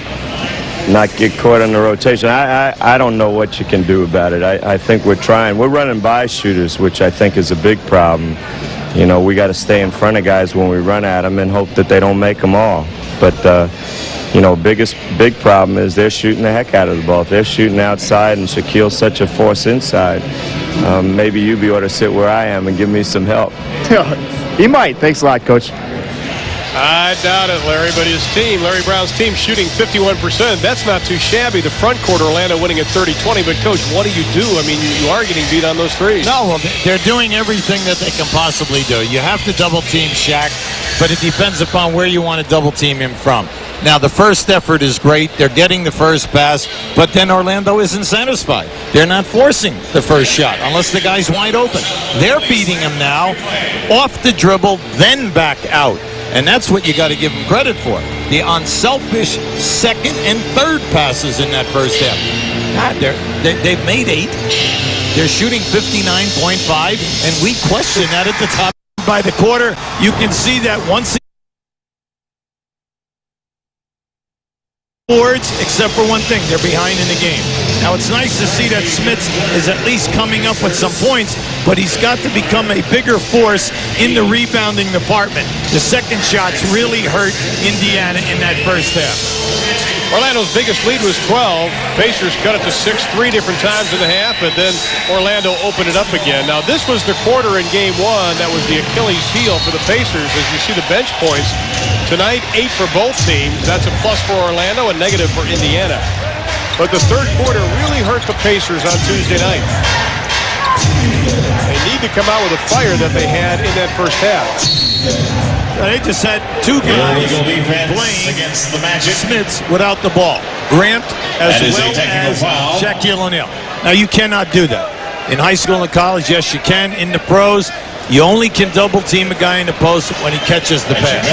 Second illegal defense, that will be a technical. It'll be shot by Reggie Miller. But my point is that they are only 8 down in spite of everything else. Now, here's the third quarter from game 1. The points, the Magic by 14. Look at that shooting percentage. And then down at the bottom, the steals is what ignited quite a bit. And then once again, 4 for 6 and 3s. Smith's a quick turnaround, not getting it. Right there to clean the thing up is Dale Davis.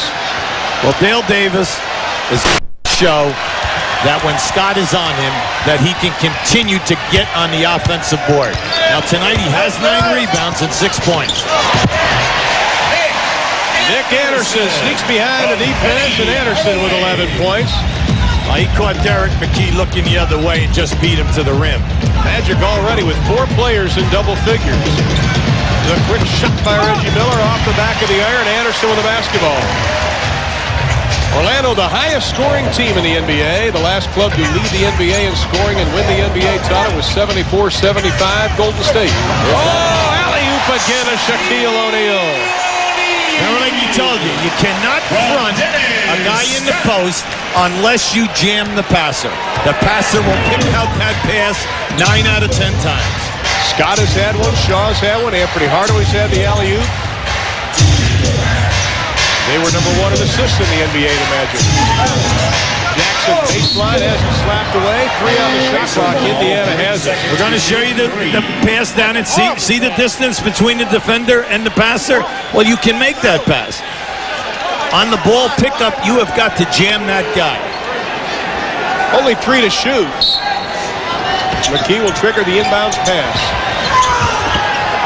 Jackson left open. That'll be a 3. Doesn't get it. Rebound. McKee. The putback for Derek McKee. 9 points in the game for McKee. The lead is down to 8, 65-57. We played just about a minute and a half here in the third. The pressure is on Orlando. Can they continue to make those long 3-pointers at such a high percentage? Right back to Shaquille, who's doubled by McKee. They swing it around. Scott will run the jumper. Shaquille just cuts the rebound and puts it back. Big fella's working. He's really moving his feet. I think you and I agreed he was so active Tuesday night. He was everywhere. And likewise tonight. Miller, one dribble, the running right-hander. He is the best of that. Reggie Miller is taking advantage of Anderson, who's getting caught. Reggie is going inside the screen, and Anderson is trying to follow around the outside, and that's opening Reggie up right now. I'm glad they're looking for him, because I thought in the first quarter he was open, and they bypassed him. Better defense by the Pacers, but Horace left open. A rebound controlled by Mark Jackson.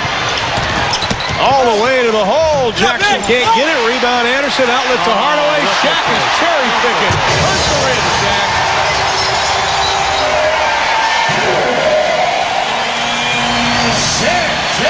It's just amazing in the NBA when you miss a driving layup at the other end, how 99 out of 100 times the other team scores within 3 seconds. It's amazing. Another illegal defense. Brian Hill stomps his foot in disgust. That'll be another technical foul. He knew that it was a good call. Yeah. He got caught. Reggie Miller, who's hit 7 of his last 8 field goal attempts, will go to the line. He's hit his last 3 free throws. 4 for 6, 5 for 7 now for Reggie. The way he's running right now, I'm very happy, because you can see that he's run right through this pain. But in an awful lot of those injuries, it's tomorrow when you wake up. Because now you have the adrenaline flowing and everything, and you're keeping it loose by playing, but you sit on the airplane going back to Indianapolis tonight, tightens up. McKee on Grant, the double by Scott, they dump it inside. Dale Davis with a jam. Pretty pass by McKee. They're hanging right here. In spite of everything, Orlando, like we said, benefit of all loose balls as well as 3-point shots. Grant tried to dish it off to Shaquille. Last touch by the Pacers, 15 to shoot. Magic have the basketball. Rick Smits yet to score here in the second half. His counterpart, Shaquille O'Neal, already with 6 in the third. Scott swinging around. They have to get it out to the safety and Horace Grant. 9 to shoot. Hardaway, the right hand in the lane. Grant had it. The putback won't go. Shaq lost it. Rebound controlled by the Blue Jerseys. You made a statement at halftime, and that was Rick Smits has got to start rebounding. And up until now, in the early part of this half, he is not rebounding. Not going to the glass. Nick Anderson, fans thought it was a block, but it is a foul on Anderson, his second. Well, Rick took that one a little soft to the glass, and Anderson, watch him come right into your picture here as he comes across to get this block. Now, he catches him on the elbow up. It's a definite foul, but you like to see that in your guys. No easy baskets. Smits now 4 of 5 from the line. Now, he picked up his third personal foul on Tuesday night quickly, then picked up his fourth, and there were still 8 minutes left in the third. That's when he had to sit down, and the Orlando Magic continued their run. Gets them both tonight.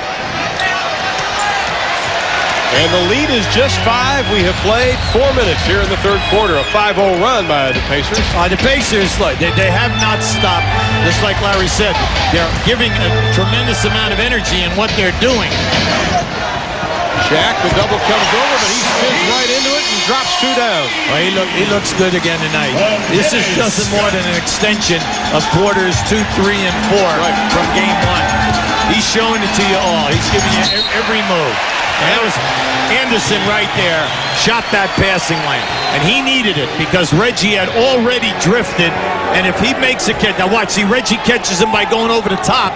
Now Anderson, nice. Great effort there. If he misses that, Reggie's got a 3. Wide open. There's Reggie off the screen. Smits posting up on Shaq. They swing it back to Jackson. McKee turned down the shot. Larry Brown doesn't want to see him do that, and they will have a 24-second violation. But Hubie, Derek McKee again gave it up and had the shot. He's got to take the shots. Now, Larry has told Jackson and McKee, you must take the shots because we have an advantage if you miss underneath with Dale Davis being guarded by Scott. But if you continue to overpass, all you're doing is hurting the team because you're getting open shots. Well, Shaq's made his last 7 shots. Now he's up high with Smits. 9 to shoot. Scott trying to pop out. Smits grabs a hold of him. There's Dennis. He'll let go. Buries the three-pointer. Dennis Scott's 5th of the ball game. He's now 5 for 8 in threes. 5 for 8. At halftime, Orlando only attempted 37 shots, 17 threes. We saw at the beginning of the game what they accounted for on threes, their offense on Tuesday. Well, they get away with a break there. That was going to be a bounce pass into major traffic.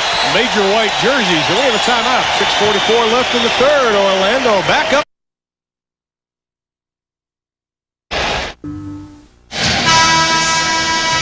I would like to show you how they're freeing up the Shaq man. Now just keep an eye on Dennis Scott. He's going to come up and set a screen. They're going to bring Shaq right into the post. Now once the pass comes into the post, you're going to see both players from the top defensively double team, and it ends up in a triple team. Now once that happens, they cannot get there fast enough from the other side of the floor. Dennis Scott, 5 for 8 in threes, and give Shaq credit. He's picked out the people. Exactly. First year for Shaquille O'Neal that he's had more assists than turnovers. He has progressed. Smits lets it fly. A little long.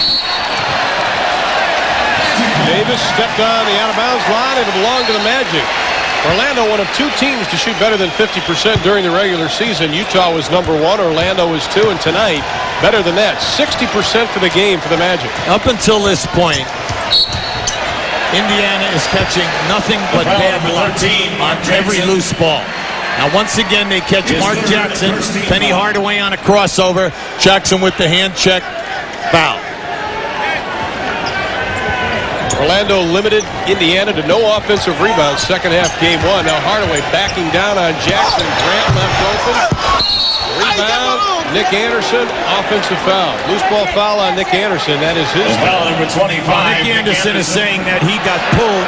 He got pulled on the wrist area into him. Now keep an eye underneath the rim right now. See, McKee's got him out of there. Well, see, he just moved him out with that elbow. The left elbow. But he is claiming, you can see it right there, that he was hooked. Magic by 10 during 6 minutes of the third. Knicks, one dribble, lost it. Another turnover. Here comes Hardaway to the hole.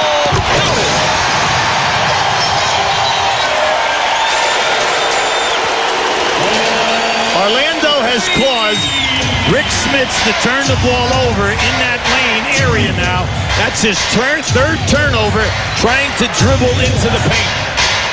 Magic got a 7-0 run. They've matched their biggest lead of the game. It is at 12. Smits lost it again. Whistle foul, says Jess Kersey. Once again, Grant right in his face. Now you can see there's Hardaway from the top, knocking it off Rick Smits. An easy move at the other end. Penny just having a great night once again. Not only with the points, but he came into this half with 9 assists at halftime. Jack has 3 out of him. You got to give Orlando credit. Sometimes Grant comes on the double team on Smits. Sometimes the man from the top comes. So they are mixing up who is coming down on Rick Smits. Smits now 6 of 7 from this drive. This will be his 8th free throw attempt of the ball game. He only had 5 in game 1. Big fella's having fun here tonight. He is. He got that grin going and the sweat working. I think he really enjoys all this. Now the lead is back to 10.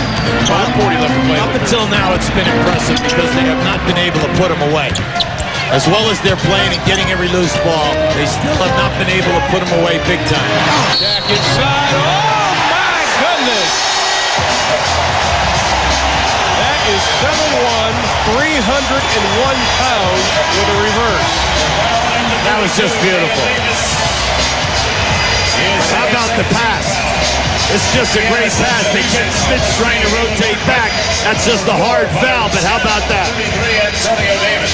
Just takes Dale Davis right to the rim like he was a mosquito. Keep an eye on that. Now watch what happens. Watch Dale Davis come and hit him here.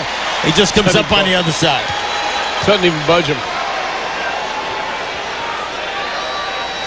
Shaq having problems tonight from the stripe. Only 2 of 6 after that 10 of 12 performance on Tuesday night.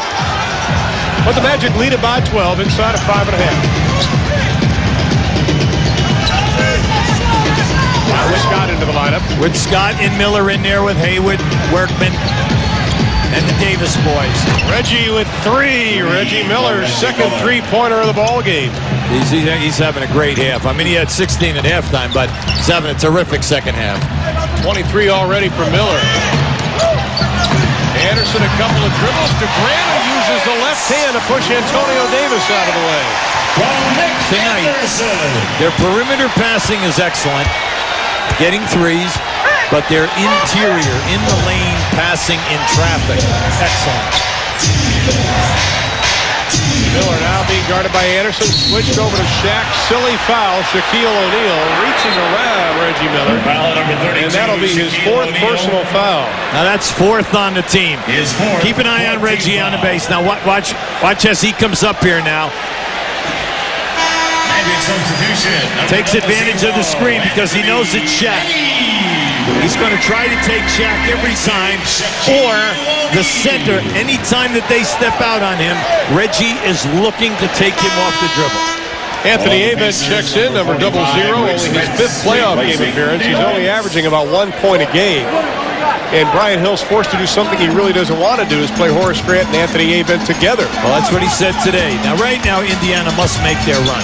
They've got to take advantage of the fact that Shaq is out of there. Swing around to Scott. He'll launch the 3. He doesn't get it. They get the offensive rebound. Smits from 15. Abed jumps it off to Hardaway. He's missed more jump shots in this series in games 1 and 2 than he did in the entire New York series. Frustration foul by Reggie Miller. It was a great pick by Miller. That's only their 3rd, so they should take it on the side. And that's Reggie's third personal. And the third team foul. Now you can see Reggie makes a good move here now as he steps through. Hardaway gets a piece of it. That's okay. That's a good foul. They take it on the side. Hardaway working on Workman. Haywood only 6'3". Now they switch. Antonio Davis on Hardaway. Oh, Haywood right here on Grant. Bad pass by Hardaway. Now he still had his dribble. Yeah. All he had to do was dribble to the wing. Grant had Haywood Workman. Anytime Orlando runs a screen and roll, Indiana switches.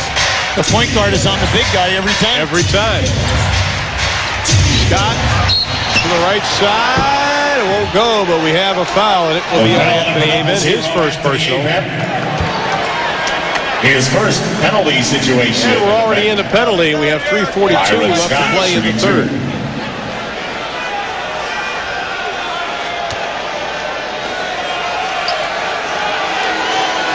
Scott already 4 of 4 from the stripe.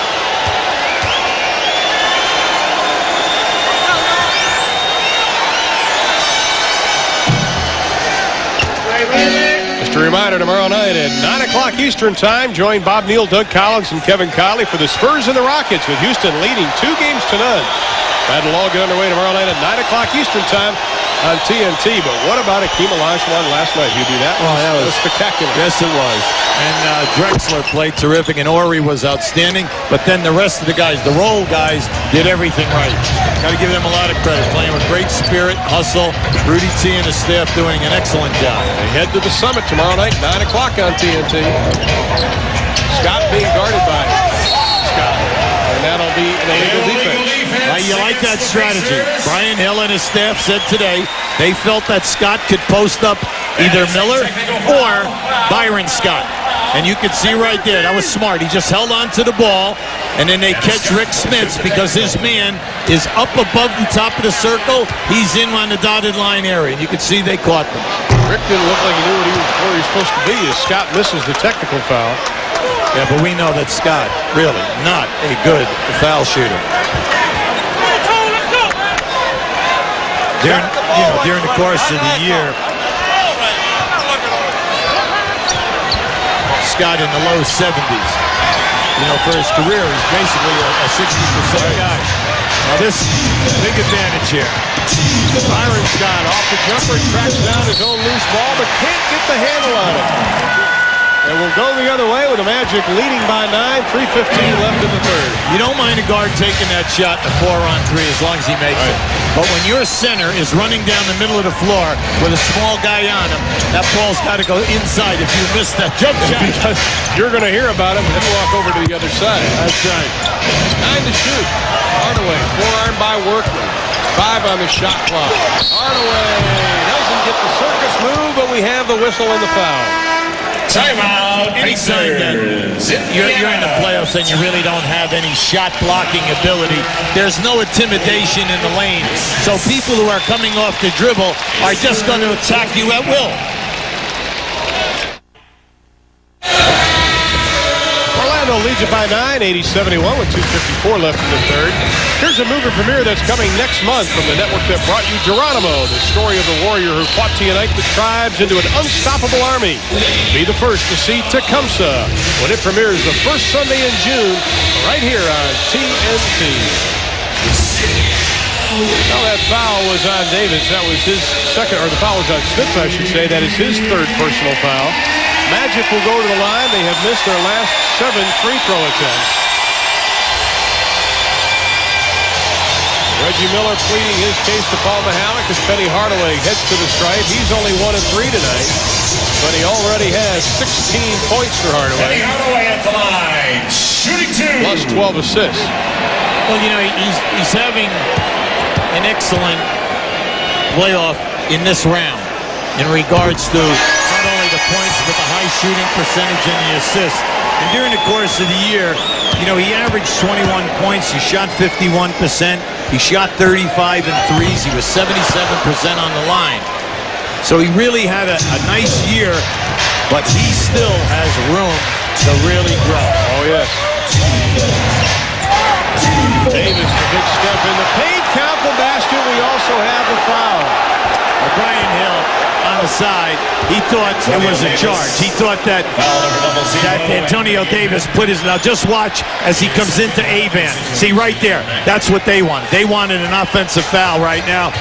Avan give him a pretty good move, but give Antonio Davis credit. He takes this one strong, right up in his face.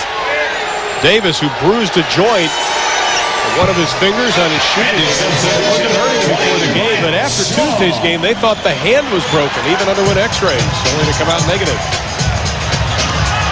Workman just pestering Shaw out front. Scott on the baseline trying to hide behind the big guys. Shaw almost has his pocket pick. It is. It's going to be a loose ball foul. They're going to call on Brian Shaw. Wow, that's a penalty. And second penalty situation in effect. Now keep an eye on this now. You can see Workman got his arm right in there that time. And then they get him, I guess, with their foot, with the leg right there. South, it was right on it, right in that area. Clean look at it. From here, you couldn't see him lift his leg up. All right, but on the replay, they had it. Haywood Workman, who lives up to his name. Marketing a line of T-shirts that says hard work pays off. As McKee comes in, Reggie Miller will sit down. Well, I think Larry and the Indiana Pacer coaching staff, look, they just want a little tougher defense from Haywood. They know he's got it because he did it last year. He had a sensational season where he started 52 games and was a bear defensively. The lead is just 6. Once again, the Magic have led by as many as 12 in this quarter, as the Pacers, though, have put on a 6-1 run. 5 to shoot. Smith with the rejection, the first Indiana block of this series. 2-on-1. Give it up. God doesn't give it up. Takes it himself. Count the basket. We have the foul. Oh my. They lucked out on that one. That was really a tough shot. Once that defensive guy commits, you like to see the guy give the ball up. Now here's your first block by Smits, and then as it comes out here, they catch him up in the air. The old story, never leave your feet unless you're going to shoot. Now right now, as Scott comes over, if you give it up, you get an uncontested shot. Scott 20 of 20 or 19 of 21 in the playoffs from the line. Well, I know Indiana very happy because Byron really struggled in the Knicks series, but in this opening night, he gets you 18, and he's having a good game again this evening. He already has 9, and the lead is down to just 3. Told you, they're pesky. Scott with 9 to shoot. Backing down on Scott. The double by McKee. Only 3 to shoot. Scott with 2. He'll launch the following 3. Goodness! That is his 6th three-pointer of the ball game. Unbelievable. 2 guys all over the top. Reggie Miller right around Nick Anderson, who says, "Where's the help?" Now, Nick Anderson is just screaming at the guys because there was no help that time. He shaded the middle of the floor, and Reggie just blew by. No one rotated to help him. 25 for Reggie.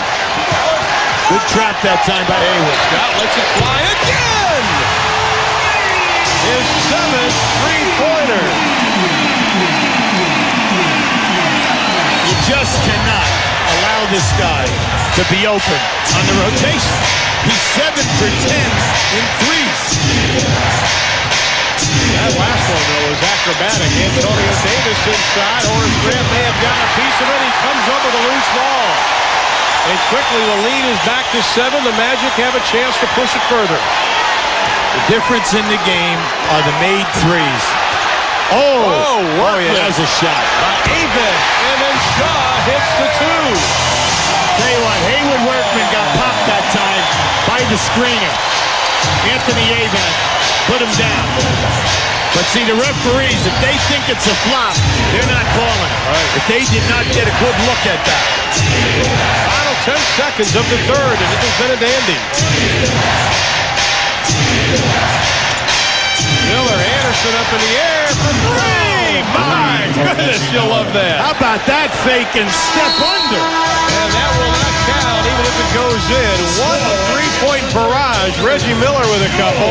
But Dennis Scott with 3 in the third quarter. 23 points for Scott. We have 12 minutes left to play at the O-Arena. And the Magic lead it by 6.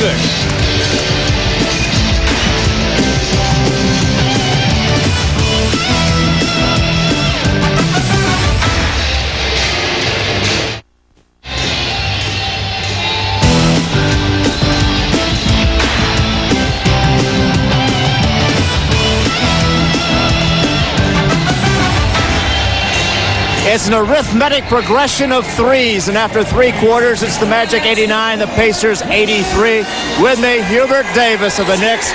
Except for a 2-point loss on Sunday, you could be playing out here instead of sitting. Yeah, very much so. You know, it's really hard looking at these guys play and knowing that we had a team to beat, you know, out there in the Eastern Conference Finals, but deserving. You know, Indiana is a great team, and, you know, they're doing a great job out there.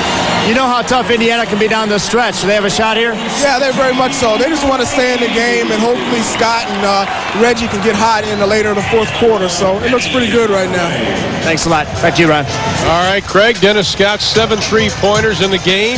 Moves him into second place in the record books in playoff history with Chuck Person and Nick Van Exel, who did it this year. Shaq right underneath with the loose ball. Once again, Indiana, a deflection. The ball hits the backboard and ricochets right to an Orlando player. The difference in this game, Orlando has made 11 threes, Indiana 5. NBA record for threes in a playoff game, 8 by Dan Marley. Smits can't get it to go. Point blank range will go the other way. That's a kick. And foul number 9. They're calling it a trip. It'll be on Derek McKee. That is only his second personal foul.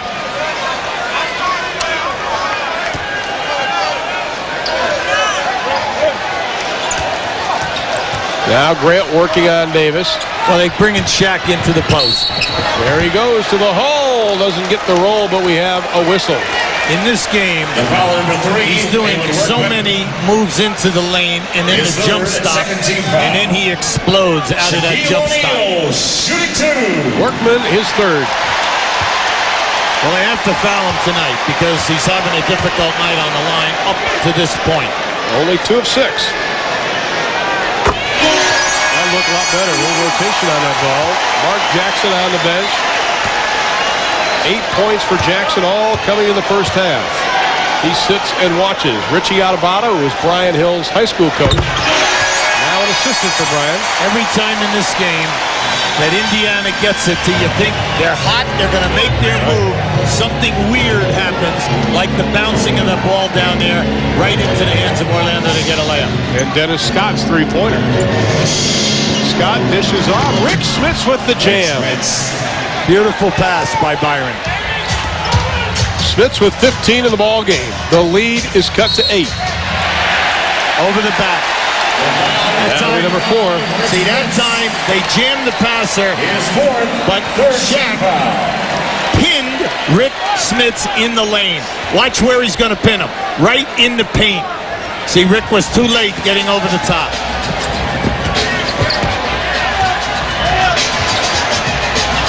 Nice job, Haywood Workman gives it up to Dale Davis. Here comes Hardaway, slaps it away. Wonderful defensive play, Penny Hardaway. Give them credit. That's the second guy that they have run down this evening and stopped a layup. Now this is good defense by Haywood coming from the top. Now just watch Penny come into your screen right there. Perfect strip. Dale Davis, the turnaround from 15, nothing but the bottom of the net. Here they come again. We'll see. Davis with 10, the lead's only 6 though. Just like the other night. As poorly as things went for them, they were right there. Scott for the record, doesn't get it. The quick outlet to Byron Scott. Scott just has to slap it away from him. Good recognition though, excellent recognition. Foul number 3. When that guy launches that three, you take off, because if you get that rebound, you have that guy deep. Now just watch this, see? Scott just took off down the other end. Good recognition by the rebounder in the long outlet pass. Scott now with 4 personal fouls. Byron Scott 7 of 7 from the stripe.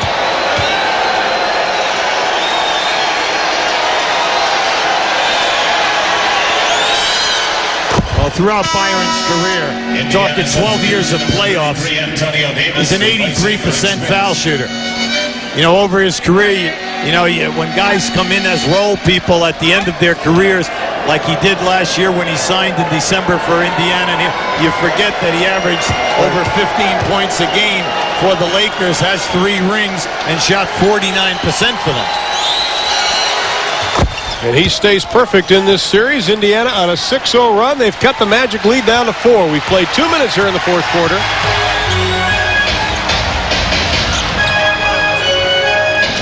Magic starting their offense way out front with Scott. Yeah, this group has done an excellent job in trapping hard and quick down inside.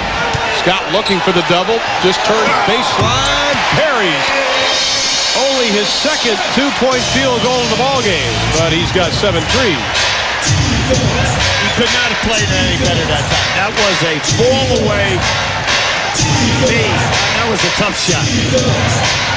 Workman for 3. Hayward Workman drills the 3, only his second of the 1995 playoffs. He has struggled, but he buries that. The lead is 3. Well, he's come in here now, and he's giving them a lot of energy. And by that, we mean at the defensive end of the floor. What he did last year, there's the slap by Antonio Davis, right in the kisser of Brian Shaw. But you see, you don't need that, because that's the team right now. That's their 4th team foul, and we have 9 minutes and 12 seconds to go. We have a timeout. Magic lead it by 3.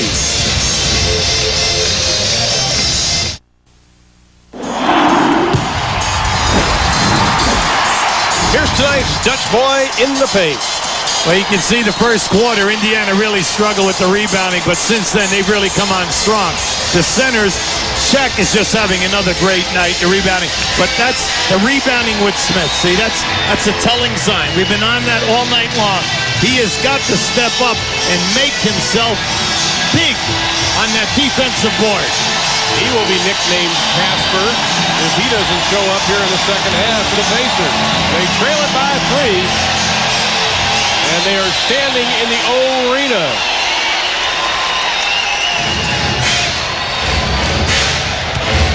Hardaway and Scott in the backcourt. Hardaway and Shaw in the backcourt. 2-man game. Jack Smith is rebounded by Dale Davis. Here comes Workman. Scott pulls the trigger. That's a 2. Rebound. Grant and Shaq fight for there's it. A break. To Davis.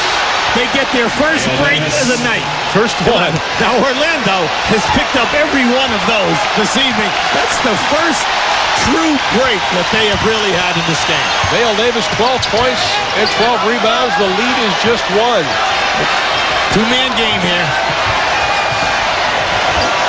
Back to Shaq. He reposted. Right now. Good call by Gus Gerson. Antonio Davis, he nailed him right in the lower back on that shot. Number 33, Antonio Davis. Now just keep an eye on this. Now just watch in the post. Shaq's going to get now. Now as he goes out, you don't have to worry about Brian. Now see where he reposed. Now watch the arm right in the lower back. Boom. Put him right out of there.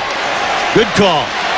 Shaq's hit his last 2 free throws, but he is only 4 of 8 tonight. Soft. 5 of 9. Very soft. And they dodged another bullet for the moment. Orlando by 4. Still lots of basketball left to be played. They're going to slice Reggie Miller down inside. This will be a screen and roll right here. They'll bring Reggie off the other side. There he is. Anderson now switches. McKee is hammered to the floor by Shaq and Horace Grant. Oh, this is flipping nickel now. That's going to be on Grant, and they dodge it. That would have been Shaq Smith. Only second, though, for Grant. They went the screen and roll route right there. Shaq goes, not me. At the line, it will be Derek McKee. All defensive second team this year. If he can just pick up this game off the dribble in the road games in the series, he can make things happen because he has a beautiful stride and he can end things in the lane, and you can't foul him because he's a solid foul shooter. Until then. You did it. It was your fault. Okay. 83% of the playoffs, and he misses. The lead is 3 inside of 8 minutes to play the ball game. I think look at Hardaway inside, but McKee ran him right out of there. John tries to work on Jackson, the spin move. Anderson, for 3. Shaw just punches it out to Hardaway. Now Shaq posting up on Davis. Right inside. Count it. Well, you say he's just overpowering Antonio Davis. That's exactly right. Because if you notice his last 2 scores, he keeps getting him in the painted area. And there's nothing Antonio can do if the double team is late. And you could see the double team was not even in the picture. That's 5 on Antonio Davis. Shaq and Grant like it. Not bad. Hit his last 4 in a row. Davis sits down. Remember, Orlando, they are already shooting the penalty. He scored over 100, still a 7.5 left to play in the ballgame. Shaq with 32. McKee lets it fly. Loose ball foul, says Bennett Salvatore. That's only their third. Yeah, that's their third. Shaq's 5th. Third team foul. See if Brian Hill will go to his bench since there's still a lot of time left. Oh, he has to do that. You're going to see it right here. He catches good hustle that time by Indiana by slicing right to the inside. Here comes Tree Rollins into the lineup. Shaq will have to sit down. Good timeout by Larry Brown. He's going to talk things over right now, especially since Orlando, they're going with Rollins now instead of Avan. That will change things, and Smits must come up big now. 101-95 is our score. 7:24 left to be played in the ball game. We talked about the Game 2 blues for the Orlando Magic. Well, in the first round and the semis in the East, they won Game 1. But in Game 2, lost by 7 to Boston, lost by 10 to Chicago in Game number 2. And hoping to break that jinx tonight. But they'll have to do it here in the fourth quarter without Shaquille O'Neal out with 5 personal fouls. So far in the game, Shaq has sat out 9 minutes, and in that span, Brian Hill's team has been outscored by Indiana, 26-21. Tree Rollins in the lineup. He is joined by Anderson, Hardaway, Shaw, and Grant. Miller working off a pick. Smits just rolls, posts up on Rollins. With a right hand, doesn't get it. Just the fact that Rollins' body, the 7-foot, and the thought of the potential shot block. But he did get a great percentage jump hook. That's his play. Anderson on Miller, backs his way in. Reggie Miller, that is number 4 on Reggie.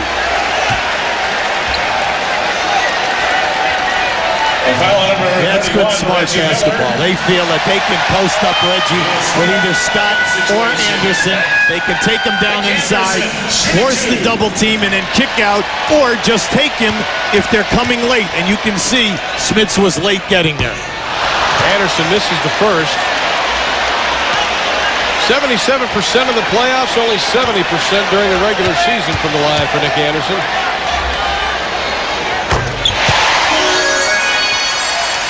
12 points for Anderson. The Magic lead is now at 7. 102-95 inside of 7 minutes here in the fourth. Game 3, Saturday afternoon in Indianapolis. High screen and roll. Green looking for somebody to pick up. He finally finds Smits. Now he doubles. Grant steps right in front of Rick Smits for to shoot.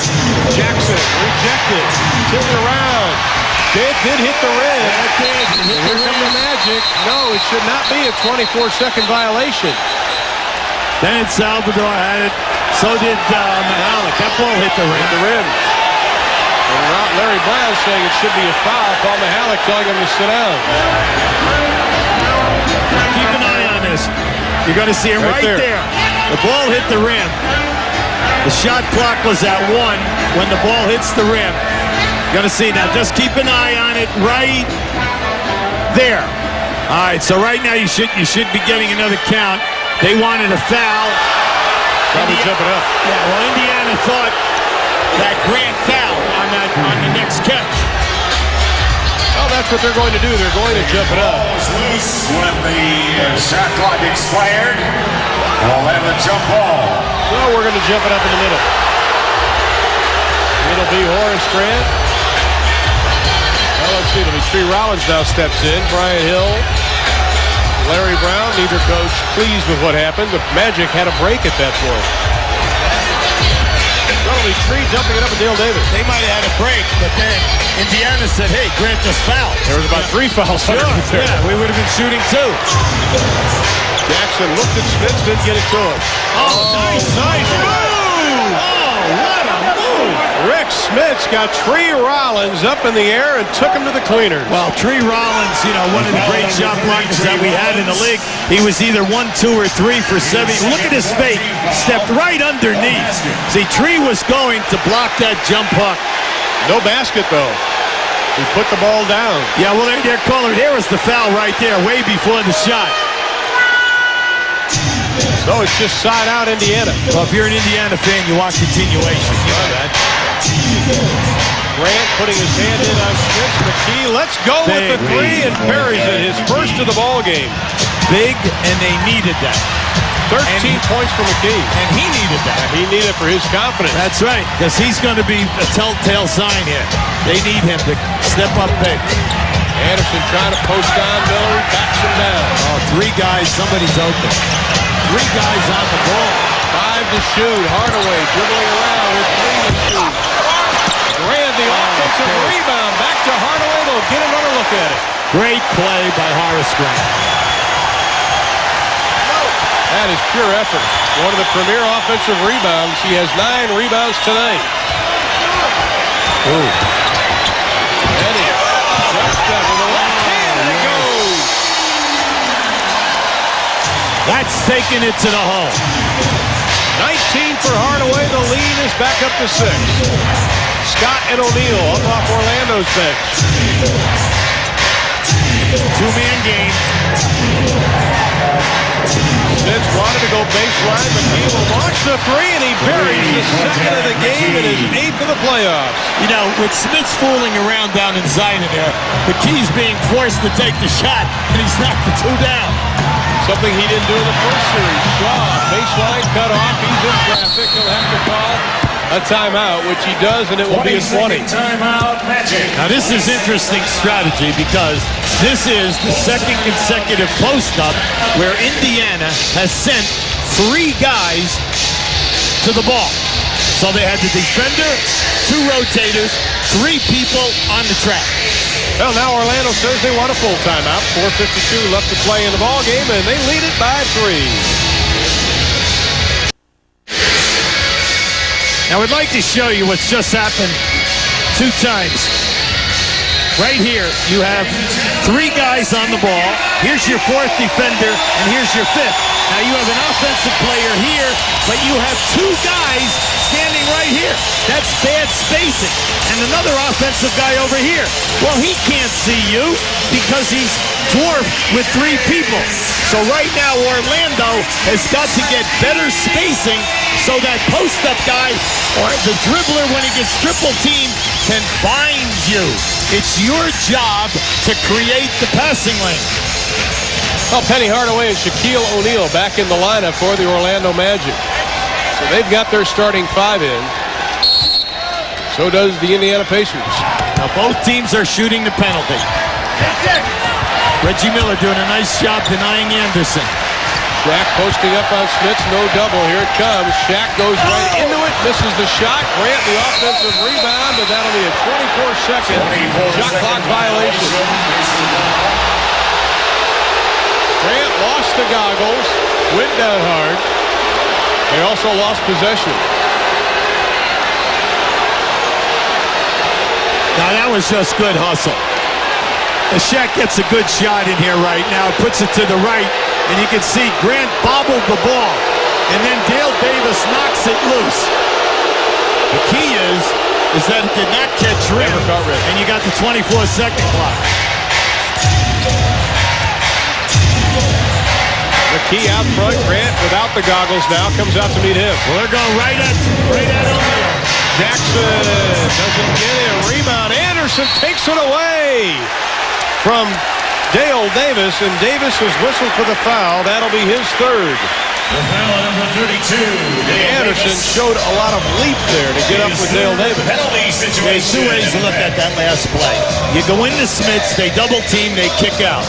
Now with 15, 16 seconds on the clock, do you force a three with a defender running at you, or do you wait and go right back at Smiths because O'Neal has 5 fouls?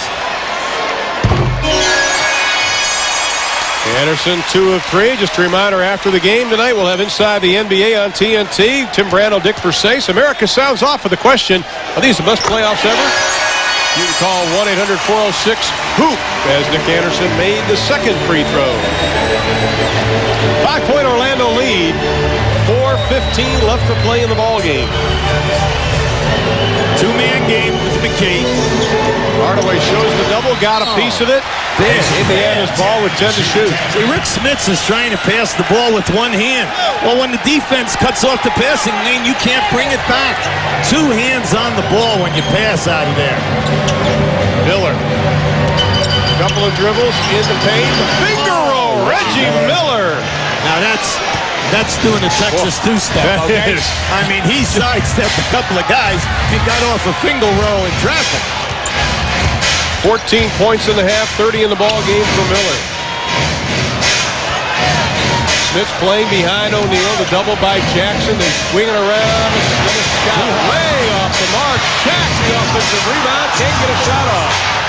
Pacers with the ball down by just 3. 4 on 4. That'll be a blocking foul called on Dennis Scott. That is 5 on Dennis Scott, so he joins O'Neal in foul trouble with 5. Well, you know, as soon as they saw the defender, they were going to take him off the dribble. No doubt about that play. 22nd timeout, Indiana. Let's take a look at Reggie Miller once again with the circus-type move. Now keep an eye on Reggie. He looks at it right here. He catches Anderson up. Now watch this move. Inside and then the finger roll in traffic. When you go to both huddles now, Indiana and Orlando, they both have 3 full timeouts. No 20s. Both teams are shooting the penalty. Now, you're on the road. You're Indiana. You have not played great. Your energy level has been terrific. Things have not gone perfectly for you. You have a chance to steal this game right now. Exactly so. Of course, TNT has one more game coming your way tomorrow night. Don't forget, Houston, San Antonio from the Summit. And there you see the foul trouble. Antonio Davis, the only one in foul trouble for Indiana. Shaq playing with 5, then Scott with 5. Antonio Davis now in. Rick Smits is going to take a seat. Haywood Workman taking off his jacket, so he will check in momentarily. They're playing offense-defense now, Larry Brown. Antonio Davis, better defender than Smits. And also Haywood Workman will be coming in for Jackson. Reggie 6 of 8 from the line tonight is Workman in, Jackson out.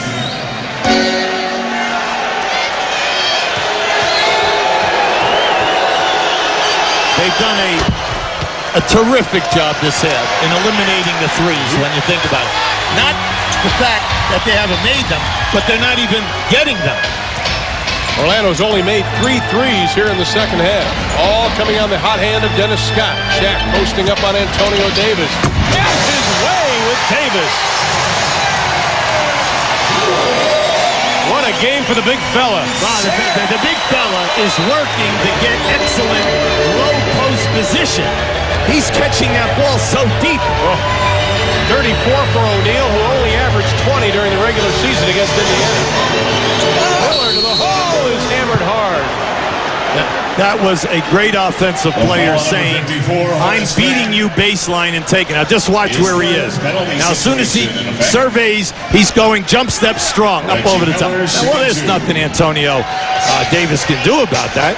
There's such a difference in size, never mind upper body strength. Reggie with 32 in the ball game. 8 of 10.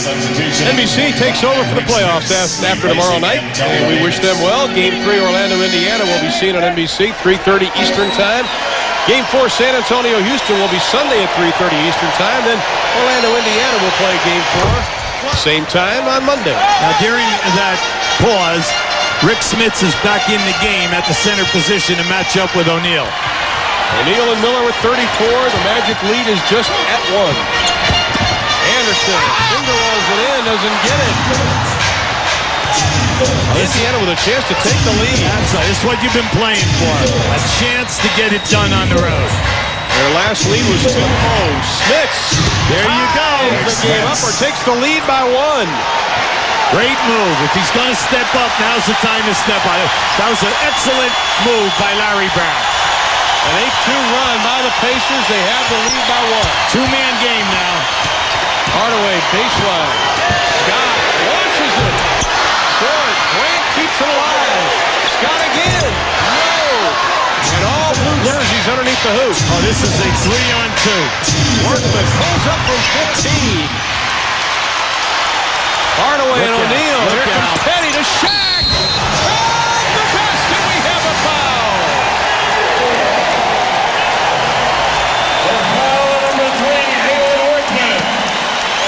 That's so tough. You have a 3-on-2. You get a wide open shot. It doesn't drop. And then they come down. This is a hard foul right there. But this guy is so strong, he still knocks it home.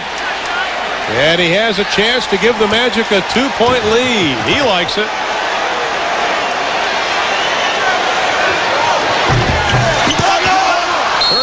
Points, 14 in the fourth quarter for O'Neal. Indiana wants a timeout. Pacers. 1:55 left to play in Game 2 of the Eastern Conference Finals. The Magic have regained the lead only by a single point.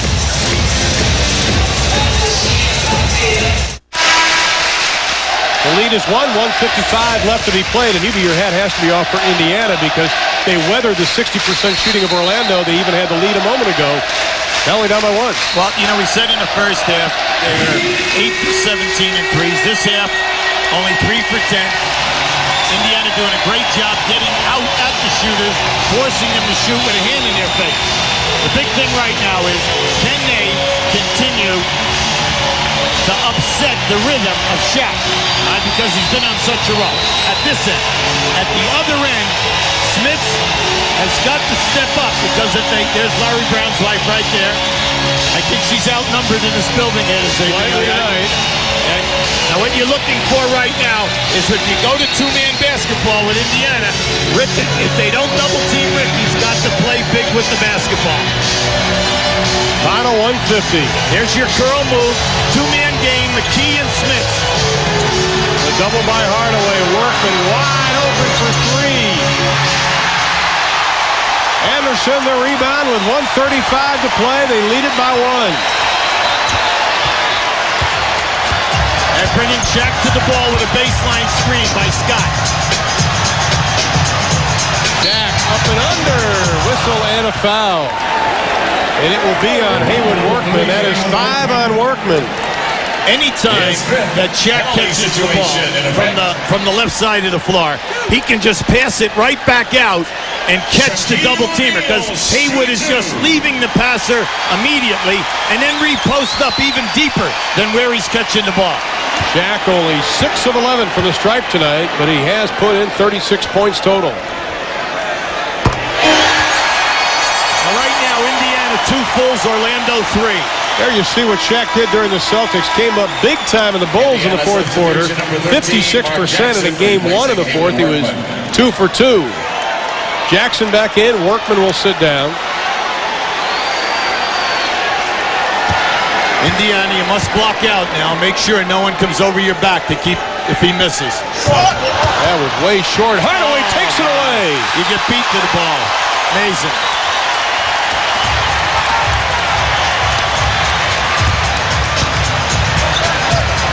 Hardaway sees some daylight. Scott lets it fly. Air ball. Shaquille is going to be hammered to the floor. Yeah, I mean, he went for the block. That's not going to be a 2 and out of bounds on the side. No way. Dale Davis is a shot blocker. His fifth penalty situation. They went slow. Yeah, keep an eye on this. That was an air ball. Now, Smits pushes in the back. Dale Davis gets the shot block. Well, Smits now with 5 personal fouls. Antonio Davis with 5. Haywood Workman with 5. And Shaq will be at the line to shoot a couple of more. 7 for 13 tonight from the stripe.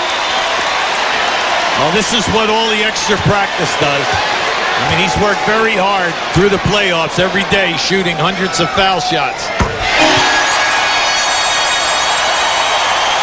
Now, during the course of the season, he only shot 53%. But for the playoffs, he's at 64%. You're just hoping. He's been doing it here in the last 2 rounds. And he gets both of them there. He is now 7 for 9 in the 4th quarter in this series, and the Magic have upped the lead to 4.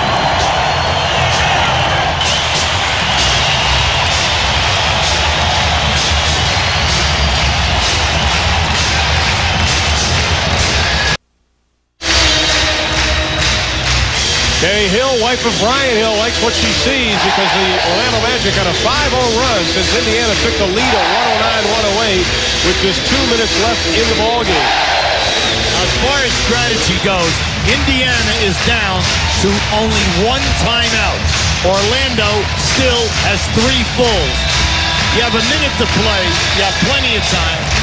We're going to have a number of possessions at both ends of the floor. Main thing right now is Larry's going to go to what he feels is his strength, and it has been right now McKee and Smits on the one side. But Harvey Grant. But you cannot fall asleep and forget about a ball reversal and Reggie Miller. I think the Magic may have had their sets tuned on in Game 1 of the Knicks-Pacers series. Remember, Shaq has been playing with 5 fouls. Davis will bring the inbounds pass in. Miller works his way around. They get it out front to Jackson.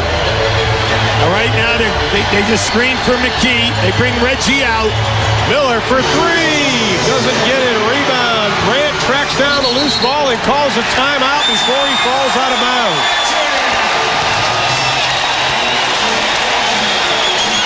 That time on Reggie's release, his momentum was going backwards, out of bounds.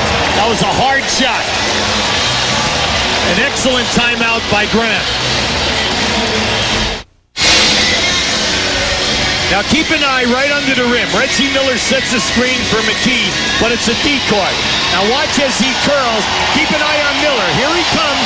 Rick Smits picks off Anderson, but his momentum was going so far back. Now this is just a great hustle call right there by Horace Grant. He had no place to go but out of bounds as Derek McKee bellied up to him. Indiana does not need a foul. All Indiana has to do is play good defense right now. Good defense, get Orlando to miss. And then you know you only have 1 timeout left. Then you've got to play transition basketball. We're only in a 4-point game right now. Now, if you're Orlando, you know that the Shaq man is going to be part of this game right now because they have got to prove to you that they can defend him. They are coming with Antonio Davis instead of Rick Smits. Right in front of us, it'll be Dennis Scott triggering the inbounds pass. 54.2 left in the game. Well, Dennis was mentioning to you that he was kind of stunned by his last air ball. Yeah, he was a little shocked. Good defense here. That'll be a 5-second call. All right. Dennis Scott thought he got it in. Now, that's priceless. That's great defense. They denied the three areas: the corner, left of the key, and the guy coming up to the top. Mark Jackson back in. Workman sits down.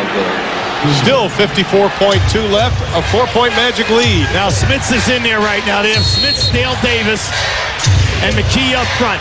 Jackson and Miller at the guards. Now we have a double stack. Reggie's coming out the left side. They switch. McKee tries to give it to Smith. Still 10 to shoot. A lot of time. Oh, go right back in. Yes. Oh, man, pass. Back to McKee. One dribble. Inside. Oh, Rick Smits with a windmill jam. Now, 33 seconds. You know you're going to get the ball back. It's imperative now that Indiana plays great defense. Hold them to one shot. Orlando try to use their head now. High screen and roll. Oh, this is a mismatch off the dribble. Mismatch right here. Hardaway dancing around. 7 to shoot. Anderson for 3. Have mercy.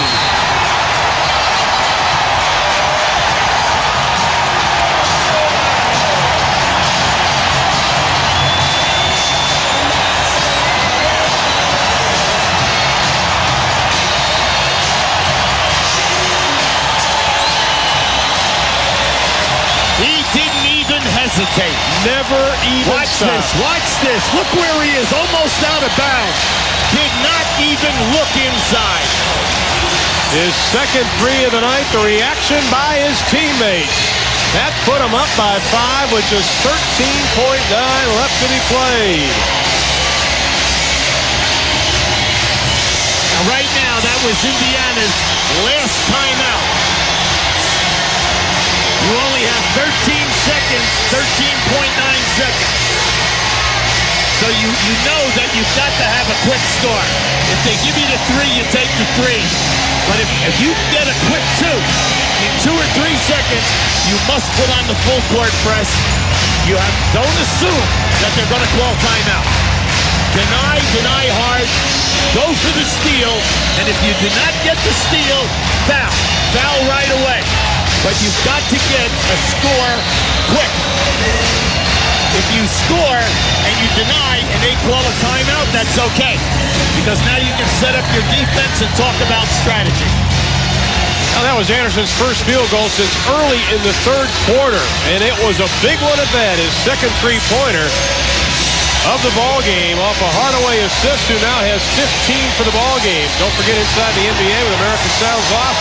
Coming your way next, 1-800-406-HOOP. If you have the answer to, is this the best playoffs ever? 16,000 here in the arena would agree with that. Well, they're going to take the ball at half court naturally because of the time situation. The big thing right now, if you're Orlando, you do not want to foul early and stop this clock. You want to make them earn their shot. With the Pacers, 13.9 is an eternity when you have Reggie Miller. All teams have a quick play that will get him a good shot in 2 or 3 seconds. Miller around Anderson, running, three-pointer, banks it home! Have mercy! Got to deny. He's got to get to the man. Hardaway to Grant, to the hole. Count the basket, we have a foul. Incredible. Reggie Miller banking home a 3, but the Magic right back down the other end. As soon as you hit that score, you have got to get to a man. That was a heads-up play. Just watch this shot. This is an incredible shot. Look how it grabs the ring. But you see, they fall asleep on the right side. 2 guys run the man out of bounds. 2 guys run the first. And the bad rotation right there. And Grant completes the three-point play. Pacers out of timeout. Just don't foul. Miller for 3, doesn't get it, and the Orlando Magic will head to Indiana with a 2-0 lead in the best-of-7 Eastern Conference Finals. The final, 119-114. If there is solace for the Indiana Pacers, they are 10-2 at home in the playoffs under that man, Larry Brown. Let's go to Craig Sager with Nick Anderson. Craig? Well, Nick, all game long, you have to chase Reggie Miller. You have to work your rear off on both ends of the court. Then you have the confidence and the energy to can that three. Well, I got to go home and get that rest. I know I got a tough assignment and God, Mr. Miller, I'm up for the challenge. I know I have to work, so I got to be prepared. You also had the assist at the end of Horace to seal the victory. But you're the original Orlando Magic. 6 years you've been here. How do you feel now looking around up 2-0 in the Eastern Conference Finals, seeing the crowd and your team? This is great. This is where we go, to college for high school to get to this level and have a lot of fun. It's just fantastic. Being the first pick, hey, I've come a long way, and I think I've earned everything that's happening today. Congratulations, great game. Thank you, Craig. Let's go to you, Ron.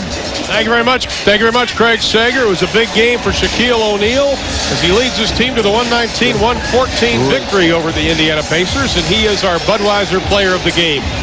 39 points, 10 rebounds for Shaq, 17 points in the big fourth quarter, including a couple of clutch free throws. And Shaquille O'Neal is our Budweiser player of the game.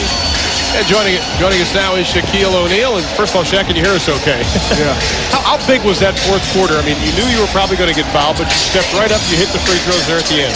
I was kind of off earlier. I wasn't going through my normal routines, but I just, said to myself, slow down, 3 bounces, take your time, bend your knees, shoot them up. And they went down. Well, you had to post up in this series, Shaq. It seems like you're really doing a good job kicking out, recognizing, and reposting. Is this something which has come on a lot at the end of the season? Yes. I'm just glad that my guys are hitting outside shots. Dennis Scott and Nick Anderson has been hitting big shots all series. And if I got my moves down low, I'm going to just take it. But if they want to double, I'm going to look for those guys. Dennis Scott and Nick Anderson. Were you surprised that Nick shot that three? No, because Nick has been hitting big threes like that all playoff long. He hit one in Boston, he hit one in Chicago, so I knew that the shot was going down. Dennis Scott told us that the reason you shaved your head is because he said you were playing too soft. I think you sort of answered that question. Were you playing too soft? Not really. I was just, trying to, stay in the game. I was worried about how the officials were going to call the game late in the season, but I'm just going to go out and give it everything I have. You did tonight. Now, the MVP voting came in. Everyone said you were a little upset. And then they write that you were boo-hooing in the shower last night. Now, just explain, seriously, I thought that you did a great job in complimenting David Robinson and winning it and so forth, and that you had a sensational season. But how do you feel right now about your game and this team? I'm just glad that my team is in the Final Four. And this is the first time since high school that I've been in a Final Four. So I just want to play all the way up to June. So we're going to try to win the series, and then we're just going to try to take it to the finals.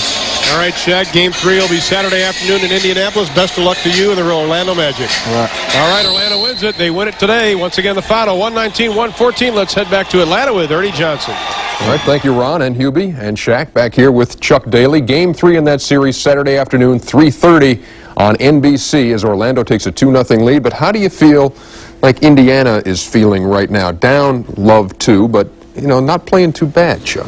No, they didn't get many breaks. Every loose ball Orlando gets, and they were still in both games. And I think they got to go home with some confidence. I think they really feel they can win at home, and I think they're going to be very tough to beat in Indianapolis. For you stat freaks out there, here's one that you'll like. Dennis Scott with 7 3-pointers tonight. It's the 15th time in the playoffs that somebody's hit at least 5 threes in a game, and 14 times when that happens, your team wins. They won again tonight. Dennis Scott with a big night as Orlando takes a 2-0 lead. Inside the NBA comes your way next. Tim Brando and Dick Versace standing by, sitting through that soliloquy. And what you got going on tonight, guys? It's all about adjustments. Even at this late hour in TNT's coverage of the playoffs, it's about adjustments. And Dick Versace is going to be talking about those adjustments made by coaches. We'll also be hearing from Larry Brown, who no doubt is thinking about some possible adjustments. And we'll forge ahead with a little more telestrator action from Dick Versace. Of course, he learned it all from Chuck Daly, didn't he, Ernie? Certainly did. I should say those guys go back a long way. Chuck Daly will be back with us again tomorrow night as we wrap up our coverage of the NBA playoffs here on TNT. Once again, the final, Orlando over Indiana, 119-114. Back to the O-Arena to Ron and Hubie right after this.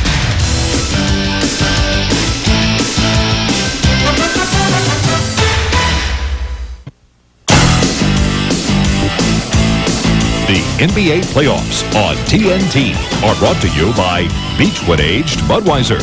For a taste you'll find in no other beer at any price. This Bud's for you. And by Ford and your Ford dealer. Have you driven a Ford lately?